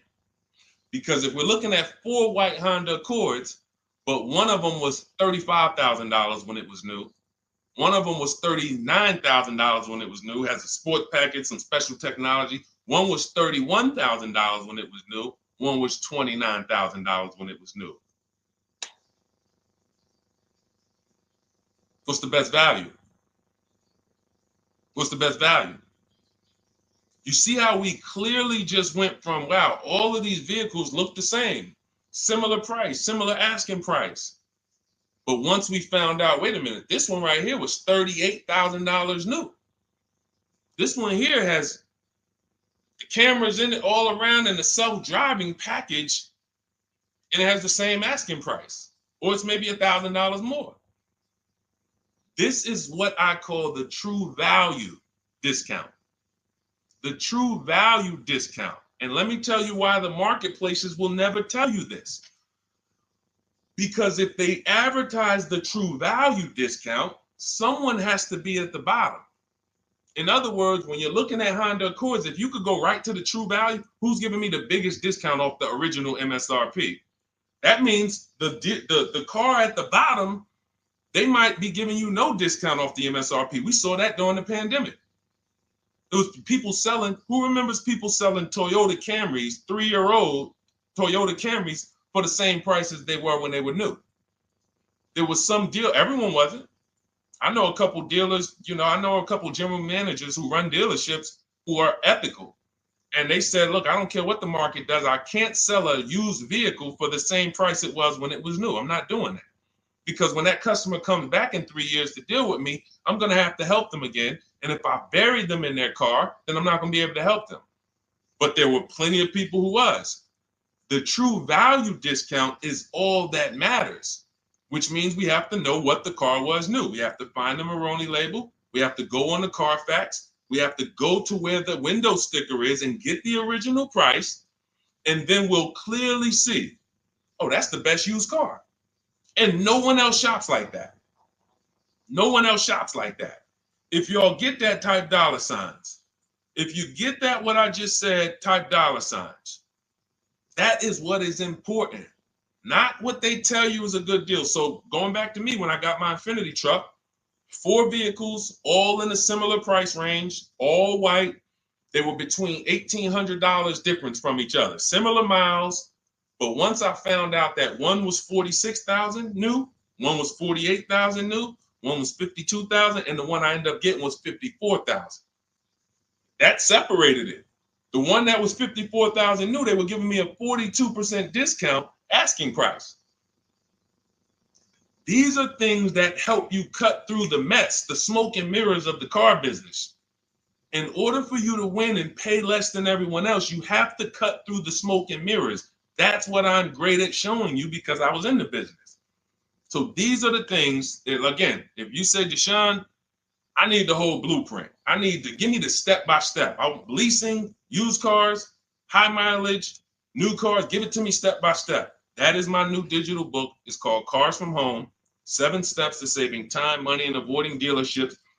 It'll be in your inbox in literally 5 minutes, and you get yours for 75% off. Support yourself and support your family by getting your copy. Go to my YouTube comments. We have a link right there pinned for you guys. We have a link in the Facebook comments. Get your book for 75% off for the next 30 minutes. You'll see a timer on the page. Now, if you're on TikTok, click that picture of me and go to that link in my TikTok bio and click the one that says 75% off to activate the 75% off link. Get your book so that you never have to wonder about this. Now, we're going to continue, but I just know as we answer more questions, some of you are going to forget that. What we just went over in the last 10 minutes, this next question, you're going to forget all of that. All right. Now, Dennis Gamister from Instagram, on a lease agreement, does the deal use the MSRP or the discounted price? So when we're shopping for leases, this is what we do. We get all our offers with, this is how we construct our offers. If you've ever looked on these commercials and you saw, well, Deshone, when I look at leases, though, it seems like, one, they limit me on miles. And then I also see that they want a bunch of money up front. You are correct. But they only limit you on miles according to the miles you told them you were going to drive. They don't pick the miles for you. We select the miles. And what ends up happening is people will, because they typically don't know how to shop, they're negotiating. They'll say, all right, well, my payment's $400. That's my budget. I drive more than 10,000 miles a year, but I guess I'll just take the 10. Instead of paying $20 more to get 12, they'll take the 10, and then they'll say something like, if I go over, I'll just buy it. Horrible idea. Absolutely catastrophic idea. Or if I go over, they blame the lease. They literally will get the penalty, get the bill for the 6,000 extra miles that they used, and they're charging them 25 cents a mile now, and say, man, this is why I don't want to lease, because they limit me on my miles. No, they didn't. To save $20 a month, you pick the lower miles. You can customize leases up to 15,000 miles if you want, 18,000 miles. Look at Jen. Jen just got her lease on her Honda. Hold on, where's Jen's lease? She got an 18,000 mile a year lease. Now, the way we shop is 12,000 miles per year, only first month's payment due at signing, and we shop it taxes and fees in the payment. Jen, her best offer on her Honda CR-V hybrid, which is one of the most popular hybrid crossovers in the market, she got $512 a month, 12,000 miles. That's a 1.3 lease. We'll talk about the 1% rule for great lease deals and the 1.5% for overpaying. She gets 1.3. She bumps it up to 18,000 miles per year. But look how much more, y'all. $50. So for $50 more a month, she, instead of driving 12,000 miles, she gets to drive 18,000 miles. And she gets to drive as much as she needs to for $50. Versus her saying, you know, I'm going to take the 12 knowing I don't drive 12, and then I'm going to get penalties and, again, blame the lease. The lease is custom. And the first time I learned about high mileage leases was when I was working at Hyundai. I was a manager at Hyundai for a short period of time. It was a highway dealer. The guy ended up going to jail. It was typical, like, you know, I've worked in some dealers, some phenomenal dealers, but this one was like, if you ever could imagine the prototypical highway scam dealership, I mean, this was it. So I was only there for 6 weeks, but I was a manager, and what I saw was I was taking care of this guy's lease who was just finished with it. He had 72,000 miles on it, and I went out there and I said, wait, you leased this 72,000 miles? He said, yeah, I always lease now. He said, I used to come in every time I bought a car, my negative equity was ridiculous, $15,000, $10,000. I had to keep writing these big checks, and I just said, you know, let me switch to leasing. A customer taught me about high mileage leasing. That's why when I say car salesmen aren't trained, they're not trained. We learn things by intuitiveness and curiosity, and, you know, we're not trained on finance and insurance and leases versus buying, none of that, you know. So anyway, I said, wow. And so I looked at his payment.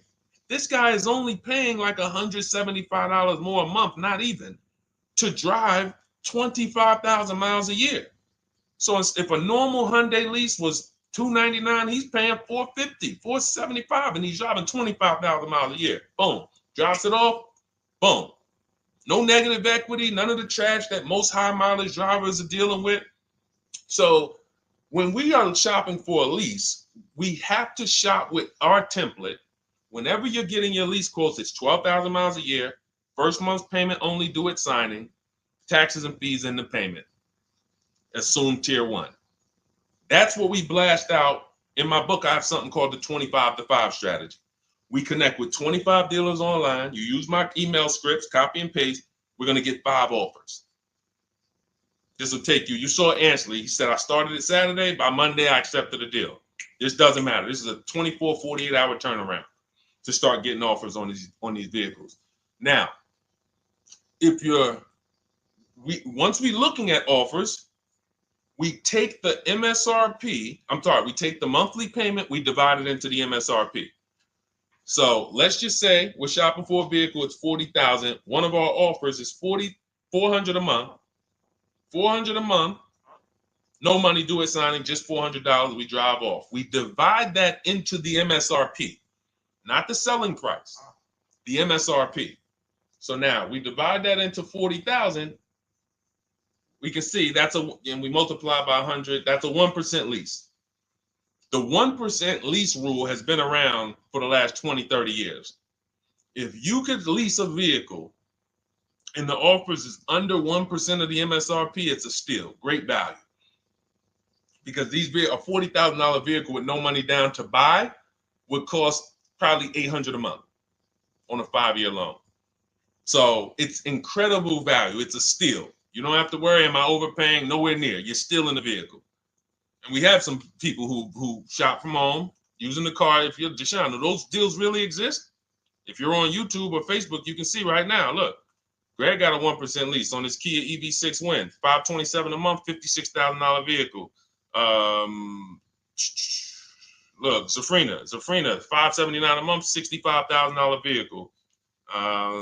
Ansley, you saw Ansley's Infinity. Rosalie's Infinity truck. Right here. Look, it's paying $592 a month, $59,000 vehicle. 1% lease deals are out here when you know how to shop. Now, that's a steal. That doesn't mean that's the best. I mean, that doesn't mean, oh, if I can't get a 1% deal. In order to get a 1% deal, you have to not just shop. You need major support from the manufacturer. The lease program has to be good. The rebates have to be good. The residual value have to be good. The money factor, which is the interest rate, have to be good. There's a lease program that no dealer can control. So when we get these offers, that's how we're judging them. Divide the monthly payment into the MSRP. In my book, I have a calculator that I created where we put all our offers into it, and then it spits out what we call counter offers. So we get 5 offers, 7 offers, we put them all into this calculator I created. Again, this is the best $24. If you get there for $24 before that 30-minute timer and you get your copy, it'll be the best $24 you ever spent. I hold myself accountable to that. You can Google the book and read the reviews. There's software that we created that that's how you're judging your leases. You're looking and you're comparing to the 1% rule. Now, when you get to 1.5%, we can't make those deals. We're paying too much for a vehicle that we're giving back. We have to see, there was no indicator before I created the 1.5% rule. As much as I love educating people on leases, the only people who should be leasing is if you're not keeping your cars 8 years. All of you long-term people who are like, you keep your cars more than 8 years, don't think about leasing at all. You should be shopping for below market purchases. But if you're not keeping your cars 8 years, you're losing thousands of dollars not leasing cars. Depreciation is where you lose. Resale value is where you lose. So the 1% rule is what our anchor is, but 1.2 is great value.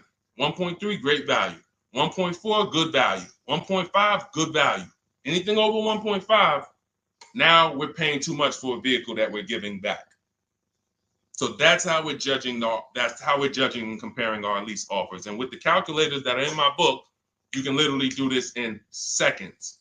This stuff, these mathematical things that used to be complex, even hard for me to explain, when you're using the stuff in my book and you're seeing, wait, man, there's calculators, I can do this, boom, boom. Why don't these calculators exist on Google? Because anything that makes dealers compete, they're not going to make for you. They'll make stuff for you that allows you to see more and do this and make it easier and faster and connect to get a loan quick. But competition, any tools that create competition, they're not going to make those for you, because that's where the real money comes off, when you make dealers compete. Okay, so you want your copy of Cars from Home, 7 Steps to Saving Time, Money, and Avoiding Dealerships. Click the picture of me on Instagram or TikTok. It's going to take you to my bio. You won't leave the broadcast. Click that link, and then click the button that activates the 75% off, and you'll have 30 minutes. Once the timer goes to 0, the $97 price is what you have to pay if you want it. It's up to you, but $24 is much better than $97. $97 is still a great price. I have no doubt that you guys would write me, especially the more you use this. 1, 2 cars, 3 cars. You get 1 lease this year, a used car next year, a new car about 4 years, and Deshone, what about when websites change? What about, this is an online system. Websites go out of business. Vroom went out of business. They were in my book. We used to get bids from them. to sell cars to them. When we were shopping for used cars, they were in my multiple marketplace strategy. They went out of business. I went right into the master file, updated the 9,000 people that had a book. It was probably like 2,000, 3,000 at that particular time. And the next time people opened the book file, there was no room. That's why the book is digital. That's one of the reasons. You'll see the other reasons is I have scripts that I link you to. I have PDFs I link you to, videos I link you to. I couldn't do this with a real physical book. So again, in the YouTube comments, in the Facebook comments, we have a link for you guys to get your book at 75% off for 30 minutes and use it. All right, Dolan, shoot the next one then, brother. Let's go. How old of a used car should a person buy? That's based on budget. I like to start with when we open those marketplaces, Tony, you want to start with the most recent cars. The first thing you're doing when you open up the marketplaces, y'all, first of all, we're creating accounts. Out of all those marketplaces I named, 6 or 7 of them, we use 8. We use eBay Motors, we use Carfax.com, we use Cars.com, Autotrader.com, CarGurus.com, Carvana, CarMax, Driveway, and that's 8. 7 of those, or 6, allow us to create an account. Why is it important to create an account? So that every single new car that matches our criteria, as soon as it's listed, we get a notification. The people who have that notification on, most of them don't know how to assess the market like I'm showing you. So even if they get a notification that the car was just posted, they're not going to have the information to take advantage of it. They're going to hesitate. What we do is the first thing we do after we create our account is we're now assessing the market. Where's the low prices? Where's the high prices? And I'll usually go 3 years back, sometimes 4 years back, and let's assess the market. Now, I have another calculator in the, matter of fact, let me show this to you guys. I have another calculator. It's called the Perfect Budget Calculator. The Perfect Budget Calculator. What this does, you guys can't see this on YouTube, but you can see it on you can't see this on TikTok. But if you go over to YouTube, Facebook, or Instagram, you'll be able to see what I'm sharing right now. Now, what often happens is, let me share this. Hang on. Boom. Okay. So now what often happens is, a lot of you will say, I could put down $2,000, but, if I don't have to, then I won't. Or, if you get a car and you pay $15,000, if you pay $500 a month for 5 years, that's a lower price you paid than paying $500 a month for 6 years. So ways to manipulate our budget is to shop within our budget for a shorter loan. This is all stuff where I said, okay, people don't know they need to be doing this. So let's make a tool that does it for them. And this is, you get access to this when you get your copy of Cars from Home, my book. So let's say we do something called an equity assessment. Everybody who has a car, remember I was mentioning a little while ago, we go to these websites, Driveway, all these, and we find out what our car is worth. Let's say you're like, man, okay, if I sell my car to CarMax, I'm actually going to have $3,200 of equity. All right, so when I sell, I'm going to put that into my budget. All right, now my down payment, max I could comfortably do is $1,500. That's max. Now, we use the average interest rate. And in my book, I give you a link to see what the average interest rate is at the particular time you're going to be shopping. Let's just say it's 6.9. Now, we enter a comfortable monthly payment. Let's say you're like, all right, I don't want to go any more than $425 a month for 6 years. That's my max. You enter your state so we can pull the taxes and we can pull the fees. New Jersey, calculate budget goals. Now it's going to ask you a comfortable monthly payment on a 5-year loan. You might say, all right, same thing. I still don't want to go over 425 no matter what. Perfect. What this does is create multiple goals. And it creates multiple goals. It creates a starting point. Now, if you find a car at this price, $18,776 or less, you can do a 5-year loan, use none of your equity, so this will go in your bank, and use none of your down payment. Now, next goal may be, okay, $22,000 or less. 6-year loan, no equity, no down payment. So the first 2 goals are no money down goals.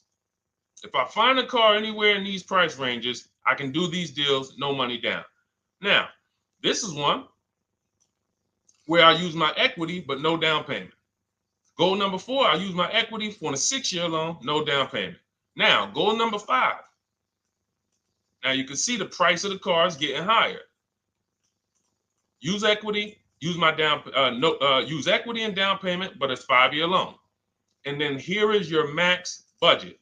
Your max budget, which is fine. There's nothing wrong with if you find a vehicle that, once you use this and you find the best price vehicle, as long as you are under this number, you are fine. The problem is when you go over that number. The problem is when you go over budget. All of these goals are your budget. So when I got my Infinity truck, I got my goal out. It was my 4th goal. 4th goal. 4th goal. Now, this is how you make sure when you go out to shop, and look, you'll notice, look at the top. What does it say? You select your state determines the sales tax, will factor it in, give you precise figures. Now, you'll notice, what about the fees, Deshone? Don't all these cars charge fees? We've already factored in the taxes, and we've added $1,000 for fees. What is $1,000? The documentation fee and the motor vehicle fees. It's all in there. So you can go out and know that's my max budget. I cannot buy a vehicle, make a deal on a vehicle where my purchase price is more than $26,729. That's the perfect budget calculator. So there are certain things that I had to create. No one does them. Everything that I was referring you guys to, all the websites, I was doing this, and there was some things where I couldn't refer you to anything because it doesn't exist. We had to build it. So this is how we make sure we are shopping, whether it be for new cars, used cars, below our budget. And that's not how you make, but here's the thing. I need you, before we go to the next question, I need you to understand something. That doesn't make sure you pay below market price. You have to combine this with getting bids, because you can be within your budget and pay over market value. There's 3 types of prices you can pay for a car, whether it's a new car, used car, or lease. Did you pay market value? That's what everyone's paying. Average. Did you pay over market value? Our only deals we make are below market value. And the way that happens is through bidding and creating a marketplace around you where all these people are competing for your business. That is how you combine that with the budget. This will keep you below your budget, but it does not guarantee. If I gave this to you, all of you would be like, this is great. I'm never going to go over my budget again.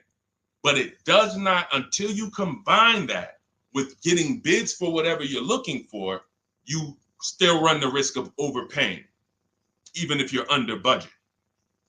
Okay? Clear? Type $ if you're all clear before we move to the next question. And there's no way for us to do this manually. If there was a way that you could do this manually, trust me, I would have told y'all to saw me make a video about it all day on my social media. There was just no way. We had to build software. And you know, in my book, you guys will have access to at least 5 calculators for counter offers for new cars, true value discounts when you put the new price you put the original new price of the used car deal whatever used car you're buying, you put the new car price in, and then you put in the asking price, and it tells you the true value discount, perfect budget calculator. We have at least 5 softwares that I've custom built, and to make sure you guys get great value. So again, I didn't want to be the person who said, you guys know, there's plenty of people who be like, man, the value I'm giving you guys, I'm gonna charge $2.99 for the book. Whatever. The people who pay, they'll save the money. And the people who pay, there'll be some people, because some people are gonna pay, they just see value. Poor people look at cost. Wealthy people look at value. People who are into financial literacy they don't ask themselves, how much does that cost? They ask themselves, what's the value I'm getting from that? And I could have said, well, you know what? I'm going to help you pay less than everyone on new cars, used cars, leases. We'll do $200, $300 for the book. And I only want to sell it to 1% or 5% of the pie. But at the end of the day, my mission is to help as many people want to be helped. And so that's why I said, okay, $97. But even our welcome offer, you got a chance to get it for $24 if you get there before the 30 minutes is up. Okay? YouTube link, get your copy. And make sure you save the support email, guys. If you see it scrolling across the screen. If, for instance, you don't get your book in 5-10 minutes, it's usually because you typed your email wrong. Reach out to my support team. They'll get you the book immediately. And soon as you pay, go to TikTok. Look, y'all see the links. Go to my bio on YouTube and Instagram. Get your copy. And as soon as you pay your $24, there's going to be a page that says screenshot this page. Right on that page, you can access your book. I want you to have the book immediately, but I also, in case some of you type wrong, big thing, we fat finger stuff. I want you to have the support email so that you can reach out to my team so we can make sure that book is in your inbox so you can use it and start saving money and building confidence. Okay, Dolan, next question, man. Let's keep it rolling. Okay, there's something about Mary on Instagram. I bought a car as is, and in less than a month, motor lock, can I sue for selling me a lemon? I'm not a lemon law attorney, but that is not what a lemon law case is based off of, in my understanding. Lemon law case is based on you buying a vehicle and the same thing continuing to go wrong at least 3 times. That's a general overview of, what the lemon law process is. And if y'all are enjoying the broadcast on TikTok, can y'all just double tap the screen and keep running those likes up? Every time y'all do that, y'all help TikTok bring more people here, and I appreciate it. If you're going to spend some time with us and, every time just you hear something you like and you're like, man, we got to share this. Oh, and shout out to Madhu for sharing. Here's the thing. I made a video about this the other day because a friend of mine got a used vehicle and the transmission went out on him in about a month. So it wasn't the engine. But when you buy a vehicle as is, it's very tough for you to have any recourse, anything that you can do, because you're signing a contract that specifically says as is. It's very tough. What I would do if I was you, because the damage is done, I just find out what it would cost me to put a used engine in the vehicle, rebuilt in a used engine, salvage yard. You need to, and especially if you're buying cars that you're paying cash and you're buying as is cars, these are probably cars that are under 10 grand, 12 grand. You need a mechanic. See, because that's a strategy. There is a great strategy called buying inexpensive cars and having a local mechanic so you could do what's right. Oftentimes you could drive those cars for a year or two and sometimes sell them for what you got for them because you've outlived the depreciation. Those cars are not depreciating as much unless you overpay for them. If you overpay for it, then it's going to drop because you overpaid for it. But if you pay a great price on some of these vehicles, you can oftentimes win with this, but it requires skills. One of the skills is, how do I avoid engine issues, transmission issues? So a couple things. for those of you who may be going this route, you need to narrow your search down thoroughly based on title history, service records, accident history. That oftentimes you'll see, if I typed in right now 2018 Subaru Outback longevity. That's one of the things we do. It's in the 4th step of my book. Before we get prices on anything, we do a quick 5-minute search to make sure these aren't bad cars. There are bad cars out there, but there's data that shows us. If I type that in, it'll tell, okay, these vehicles are known for lasting 100,000 to 300,000 miles, depending on how they're maintained. That means you could have a quality vehicle, but if it wasn't maintained correctly by the first owner or owners, it's going to break down. The life cycle is cut short. These are preventable mistakes by simply checking Google. Now, we narrow these things down based on title history, service records, accident history. Once we do that, I don't mind buying a 10-year-old. I bought a car that was it's my around the city car. I drive it probably 200 miles a month. I bought it from a owner in South Orange. He was a 98-year-old man. He's had it for 10 years, and he knew everything about it. He leased it for 3 years, then he bought it.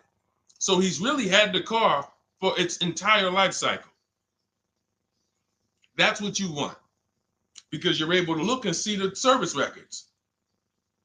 I don't mind. We have to take the risk off of ourselves, and the risk off of ourselves with used cars to prevent ourselves from buying these used cars that are breaking down on people, and they're always in the shop, and they're dying on the road, and you got to keep the tow truck on speed dial. It's simply a matter of checking to see the reliability records of the car, which is easily accessible on Google, the way I just said, and then making sure the one we get was actually maintained correctly. And that's going to give us the best chance of having a great experience. These are the steps we must take. But in your particular case, there's probably, I don't think you have a case. You can certainly reach out to a lemon law attorney. I don't think you have a case at all. I think because it's buyer beware with cars. It's buyer beware. That means it's on you. If something goes wrong, it's on you. And so what I would do is I would find a local mechanic that I trust, that everyone loves in the neighborhood, and I've been there for 10 years, 20 years. And I would say, listen, can you find out what it would cost me to put another engine in this vehicle? My father did this on his GMC Envoy about 6 years ago. It was a 2008 Envoy. The engine went out on him. He put a new engine in the vehicle. One of the best $2,000 he ever spent, $2,000 or $2,500, whatever it cost him. They put a new engine in that vehicle. He still has it. He's about to sell it for about $4,000. He's had that vehicle from 2013. Think about that. A lot of people, engine goes out, they sell the car. It's worthless now, so they take the loss. Meanwhile, man, let me come up with $2,500, and I still got no car payment for the next 6 years. We don't need to be so quick to go replace our cars. If we follow these strategies, we can actually, I love to see more people doing that. Just go fix the car.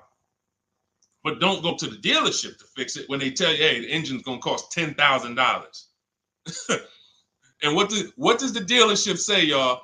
When you have these major issues and the dealership tells you the transmission is $7,000 and a new engine is $10,000, what's their suggestion? What's their suggestion when they tell you that? Because they already know you're gonna be like, yo, what the heck? I can't pay all of that. What's their suggestion? Let's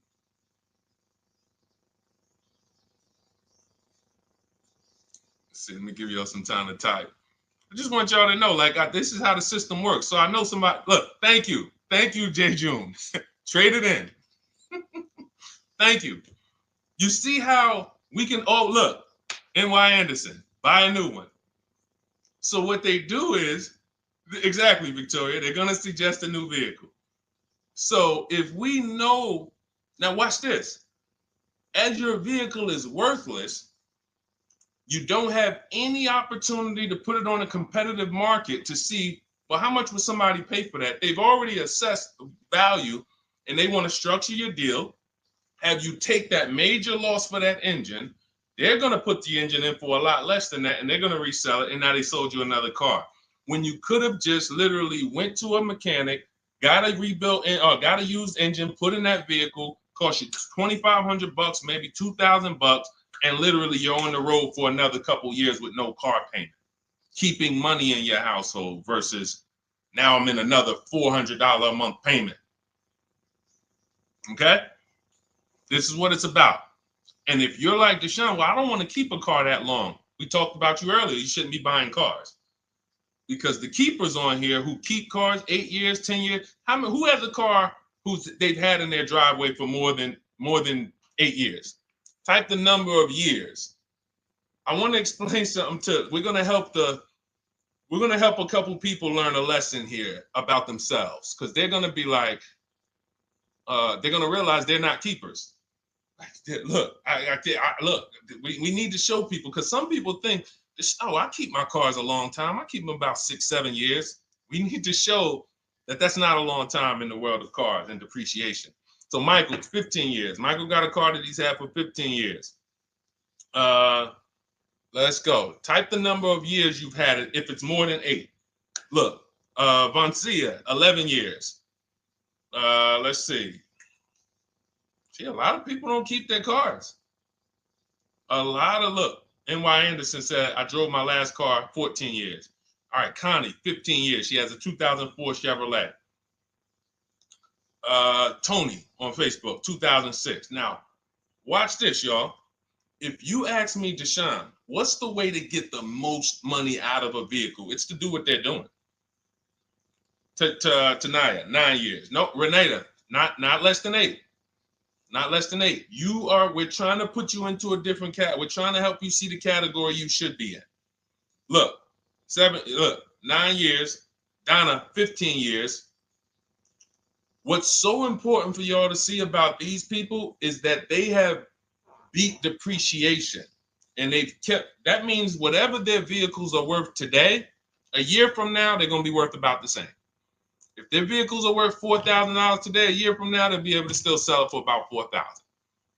But the thing is, they're trying to get the most money out of it because the cost of replacement is expensive compared to what they're doing. No matter how much they got to pay to keep those vehicles on the road every year, a little couple $100, maintenance, whatever, it's nothing compared to going and getting a new car and bringing hundreds of dollars a month or thousands of dollars in the form of cash out of our household. And everyone's not going to do that. And that's okay. You should not be buying cars. You should be shopping for below market leases. Because again, there's 2 ways to save money. Do what the keepers do. You just saw all the keepers. We shouted out all of them. And the other way is to go in and not tie money up in the vehicles in the first place. When you look at somebody like Danielle, she's driving a $44,000 Audi, 2024 Audi A3. That vehicle is $800 a month to buy, no money down. $800 a month for 5 years, maybe $700 a month for 6 years. She's paying $550 a month. She didn't tie up the money in the first place. That's the name of the game with leasing. Bonita on her Telluride. This is also to show you it doesn't matter what the market does. The market could be up or down. We're going to pay less than everyone. This is Bonita. She got a Kia Telluride during the pandemic when everybody was paying ridiculous prices. That's why I show her 2022. Look at the date. She said, I'm driving my dream vehicle, $600 a month. People were leasing. And I know if somebody watching this and they're like, if you leased a Kia Telluride during the pandemic, you are not paying what she's paying with no money down. I know it. I know it. People were DMing me, Deshone, I want a Telluride. They want $900 a month for them. I know people weren't paying $600 a month, but she came in, used our bidding system, used the same strategies you're going to have access to in my digital book. She got $600 a month from home without being in a dealership. Her dream vehicle. This is how you win.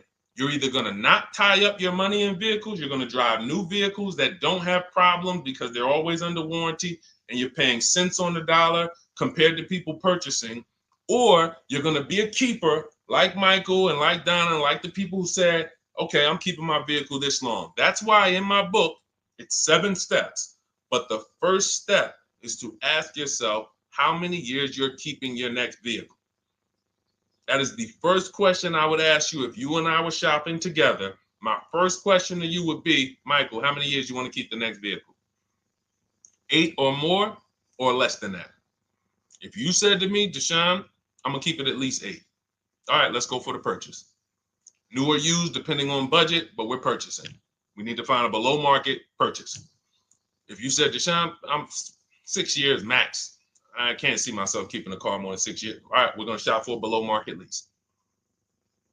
Because the money you're going to spend in a below market lease, when you get these below market lease deals, not commercial leases, not what you see on advertisements. Those are ridiculous prices. We don't pay those prices.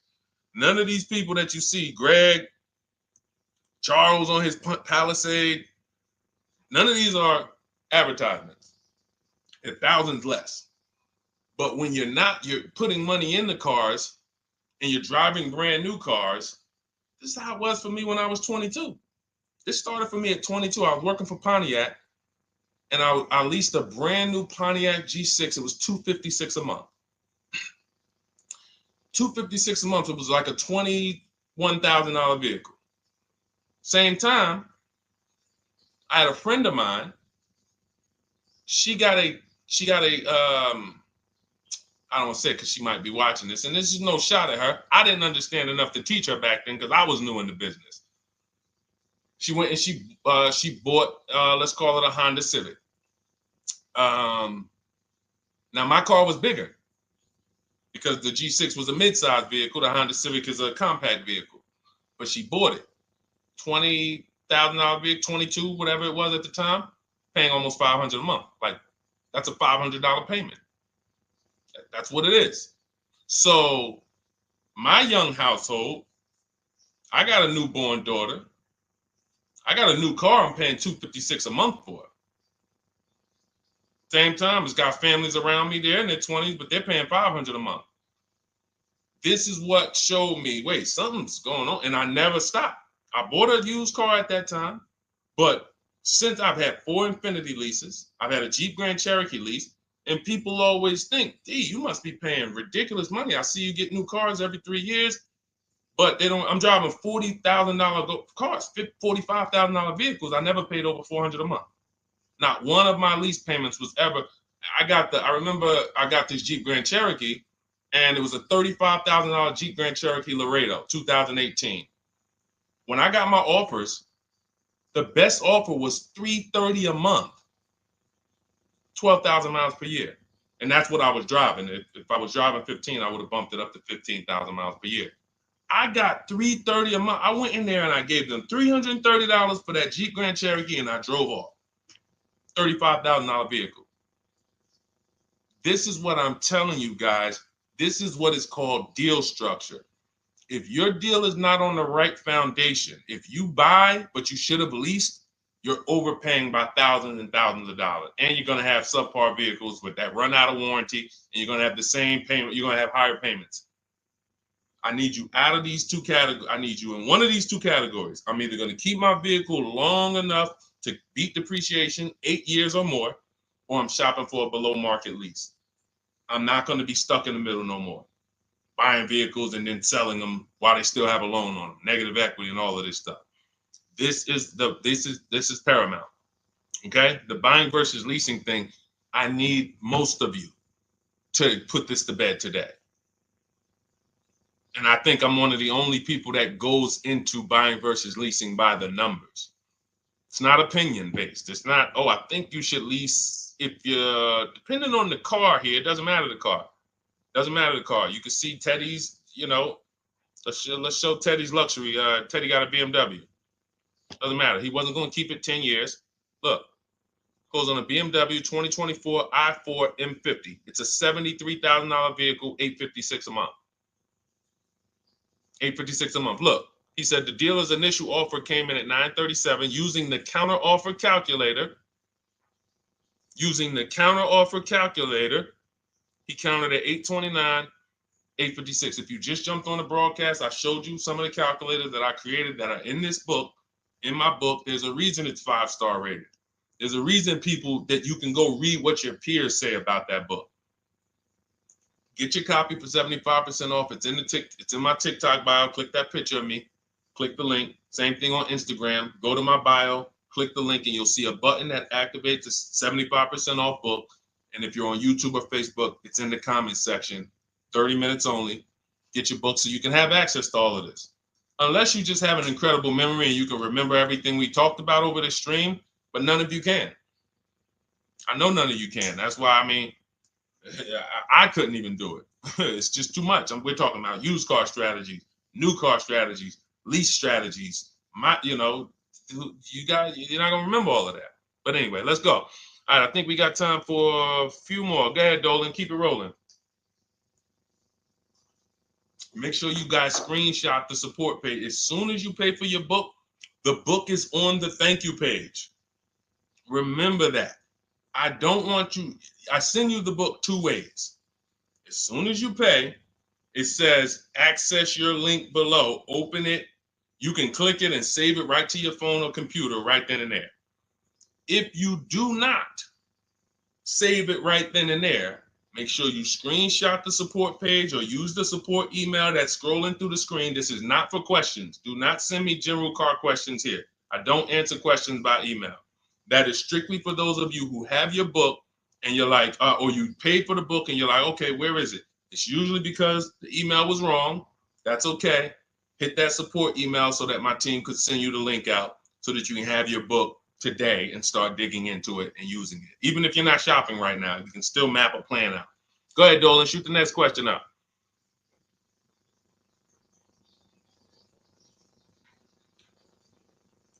All right, this is Victoria from TikTok. Any tips for how I can get the highest trade-in value for my existing vehicle? Of course, bids.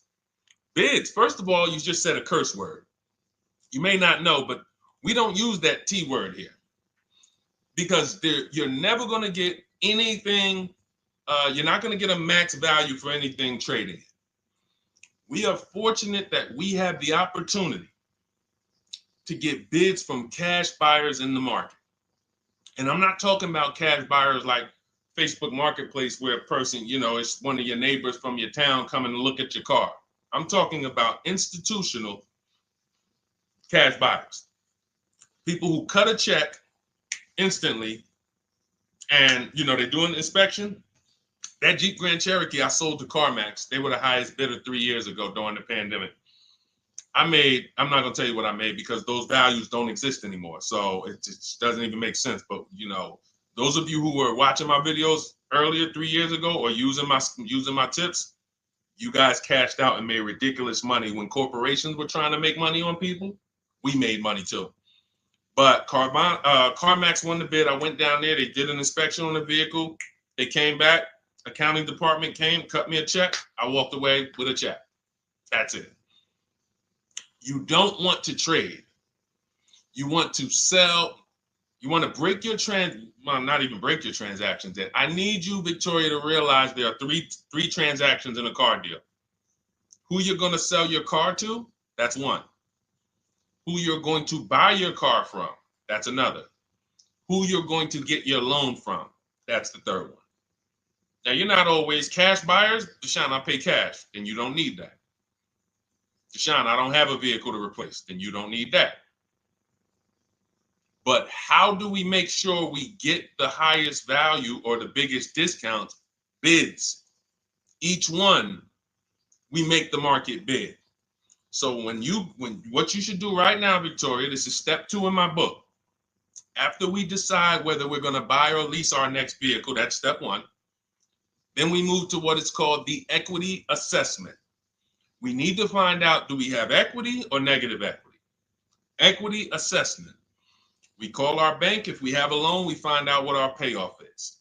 Then we're going to go to carmax.com. I'm going to give you the 6 companies. This is the equity assessment process.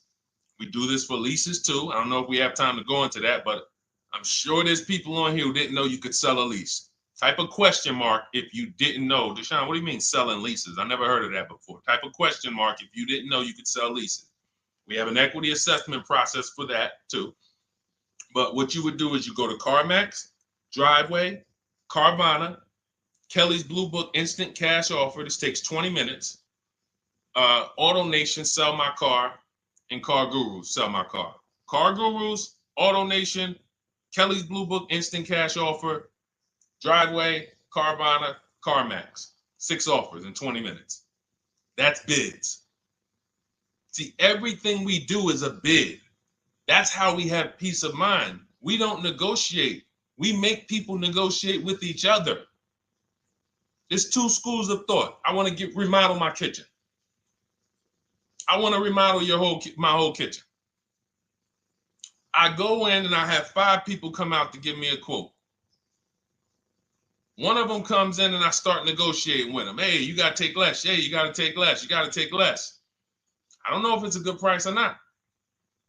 But when I come in, the first person comes in, I say, hey, okay, great. Is this your best offer? I'm having a couple other people come by. Oh, okay. Okay, thanks a lot. Next offer? Oh, next offer? Oh, well, listen, look, I could beat that. Oh, I'll give you another 5,000 off. They're competing against each other. When someone knows you are shopping their competition, you're making them compete with each other. They're negotiating with each other, not with you. That's a bar. Type of exclamation point if you got that. When people know you're making them compete with their competition, they're negotiating with their competition, not with you. That's the power of bidding. That's why we got grandmothers and single mothers that can come in and do this. That's why we got people who can come in and do this. You know, how are people getting these prices? Not negotiating, because they're making people negotiate with each other to earn their business. They're making banks negotiate with each other to earn their business. It's a beautiful thing. Banks and dealerships depend on you not making them compete.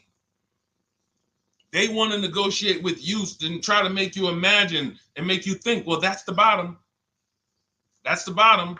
And you think that's the bottom, but that's only their bottom. Their competition's bottom is different. Their competition's best interest rate is different. Their competition's best discount is different. And why is what we do so easy? Because we're right here in our houses. That's why our entire system, our company, my book, our mindset is called Cars from Home. Cars from Home. It encompasses everything we do. Cars from Home. So that's what you do, Victoria. First thing you do is you go to those 6 websites, get your 6 cash offers, and that's going to be higher than any dealer you would ever consider trading the car to. Guaranteed. And this also allows us to eliminate the fake emails we get. All of this stuff is computer generated. I know you guys get these emails. Hey, Deuce, great news. We need your 2016 Kia Optima. We have a customer looking for it. We'll pay you $2,000 over MSRP. Who's gotten those emails? We'll pay you $2,000 over Kelly's Blue Book. Who's gotten those emails? Deuce, the list is CarMax, Carvana, KBB Instant Cash Offer, Driveway, Auto Nation, and Car Gurus. Car Gurus. That's step 2 in my book, the equity assessment process. This is stuff we do before we start shopping. Decide whether we buy or lease is step 1. That's going to put our deal on the right foundation. Step 2 is the equity assessment. Everything we do is a path. It's a clear, easy path. Okay, so yeah, I forgot the question that I just asked, but let's go. I could already tell. See, I could tell when I'm winding down because y'all could tell stuff will start blurring to me. That's why I'm like, see, and if that happens to me, I know it happens to you. Like that's why I'm like, listen, grab your copy of Cars from Home. It's a digital book. You'll have it in your inbox in minutes. It's continued updates. I probably updated that book 5 times since we originally launched it. Added calculators to it. Those weren't in it originally. I've added the calculators. I'm committed to making stuff better without being like Like, imagine this. Oh, well, you bought volume 1 of Cars from Home, but I just put a new tool in, guys. Now you're going to get volume 2. And now every time a website changes, you got to get volume 2 and volume 3. And 5 years from now, you're getting volume 9 each time. It's like, no, literally one-time cost. And I can't tell you if that'll be around forever. I can't tell you that. I can't tell you 3 years from now I'm going to be giving free updates of the book. I don't know, but I know today that's what it is. Everyone who gets their book, you get free updates as I update the book, because there's value in that. There's value. I can send an email out to people every 3 years and ask them, hey, did you enjoy the book? They're going to say, hey, yeah. Well, here's the thing. My new version is this. There's value in that. It could just be $24. They're already a believer. Someone who used the book's already a believer. So they'd be like, yo, the new version, oh, I'm about to shop again. $24. I'll pay it again. It's the best money I ever spent. But for now, I'm not doing that. Those of you who have the book, you will get free updates, and we'll keep you on the list to make sure you always get free updates of the book. So your link for 75% off is in the YouTube comments. It's only good for 30 minutes. It's in the Facebook comments, and it's in my Instagram and TikTok bios. Click those links in my bio. Click the button that says 75% off my new book. Get there before the $97, before it goes back up to $97. And make sure you save the support email, guys. Screenshot the support email. It's scrolling across the bottom of the screen. If that book is not in your inbox in 5 minutes, I want you to email my support team. Make sure you check your spam. And I also want you to, as soon as you purchase, you'll see, I say, hey, access your book below. So there's a link where you can click, open it up, get your book immediately if you want to download it, but I also email you a copy. But make sure you save the support email just in case. And again, that email is not for questions. Okay, it's not for car shopping questions, nothing like that. That's only to make sure you get your book. Okay, so great. Listen, great job. We've been on here about 1 hour and 20 minutes. Great questions. You guys know I like to go into detail in these questions. I would love to be able to get through 100 questions in 1.5 hours, but that's just not the way it works. We're not talking about buying, $100 items here. If we were talking about house buying, we'd have to go into detail. These are major items. This is the most expensive item y'all are going to buy behind your house. Think about that. And think about how many people are there to protect you when you buy a house. Think about how many people have licenses. See how that question got asked earlier? Can they sue if it was a house and they did you wrong? Sure. You can go before the real estate commission. People can lose their license. People can lose their ability to practice real estate. If they did something unethical, you can bring them before a court and a judge, and you can have recourse. You can get, justice. Cars, you got nobody. No one's licensed. The person who's helping you buy your car that you're sitting there negotiating with, which I want you to stop, they might have just got that job. And they didn't get that job because they're a finance expert and they're someone who understands how to help you, because they're not going to ever make you compete against. They're never going to put you in a position where you can make them compete. They'll say, hey, let's negotiate. But here's the thing. That person just got a job because, you know how many people walked in a dealership with a good smile and a good personality? 2 weeks later, they're selling cars. These are the people that are helping you. They're not licensed. They didn't go through school. They didn't go through ethics training. They didn't go through any of this stuff that realtors and brokers have to go through to help you buy houses. So when you get your car, it is on you. That's why you want me working with you. You want my blueprint. You're not by yourself. You're watching my videos. Once you get my book, you can stop watching my social media videos. I don't want you watching my social media videos if you have my book. It's just going to confuse you, because what my social media videos do is warn you what not to do. That's what my social media videos do. Don't do this. The worst thing you could do is this. The worst thing you could do is this. Don't do this. My book is teaching you what to do. It's telling you what to do. It's not an education book. It's a do this first. Step 1, do this, do this, do this. Step 7, hey, congratulations, we're taking delivery. We're not focused on that. So once you get my book, you don't have to watch my social media videos ever again. And I want to say that because a lot of people will get the book and still be watching them and trying to piece it together. You got my blueprint. You don't need those videos anymore. Okay? So always a pleasure, y'all. God bless you. To those of you who have your book, make sure you email me when you pick up your cars, send me all the details. Deshone, check this out. This is what I got. This is what I paid, so that we can bring you guys into the stream and continue to tell everybody about you. So about the results. All right. God bless y'all. I will see y'all on the next stream. Always a pleasure.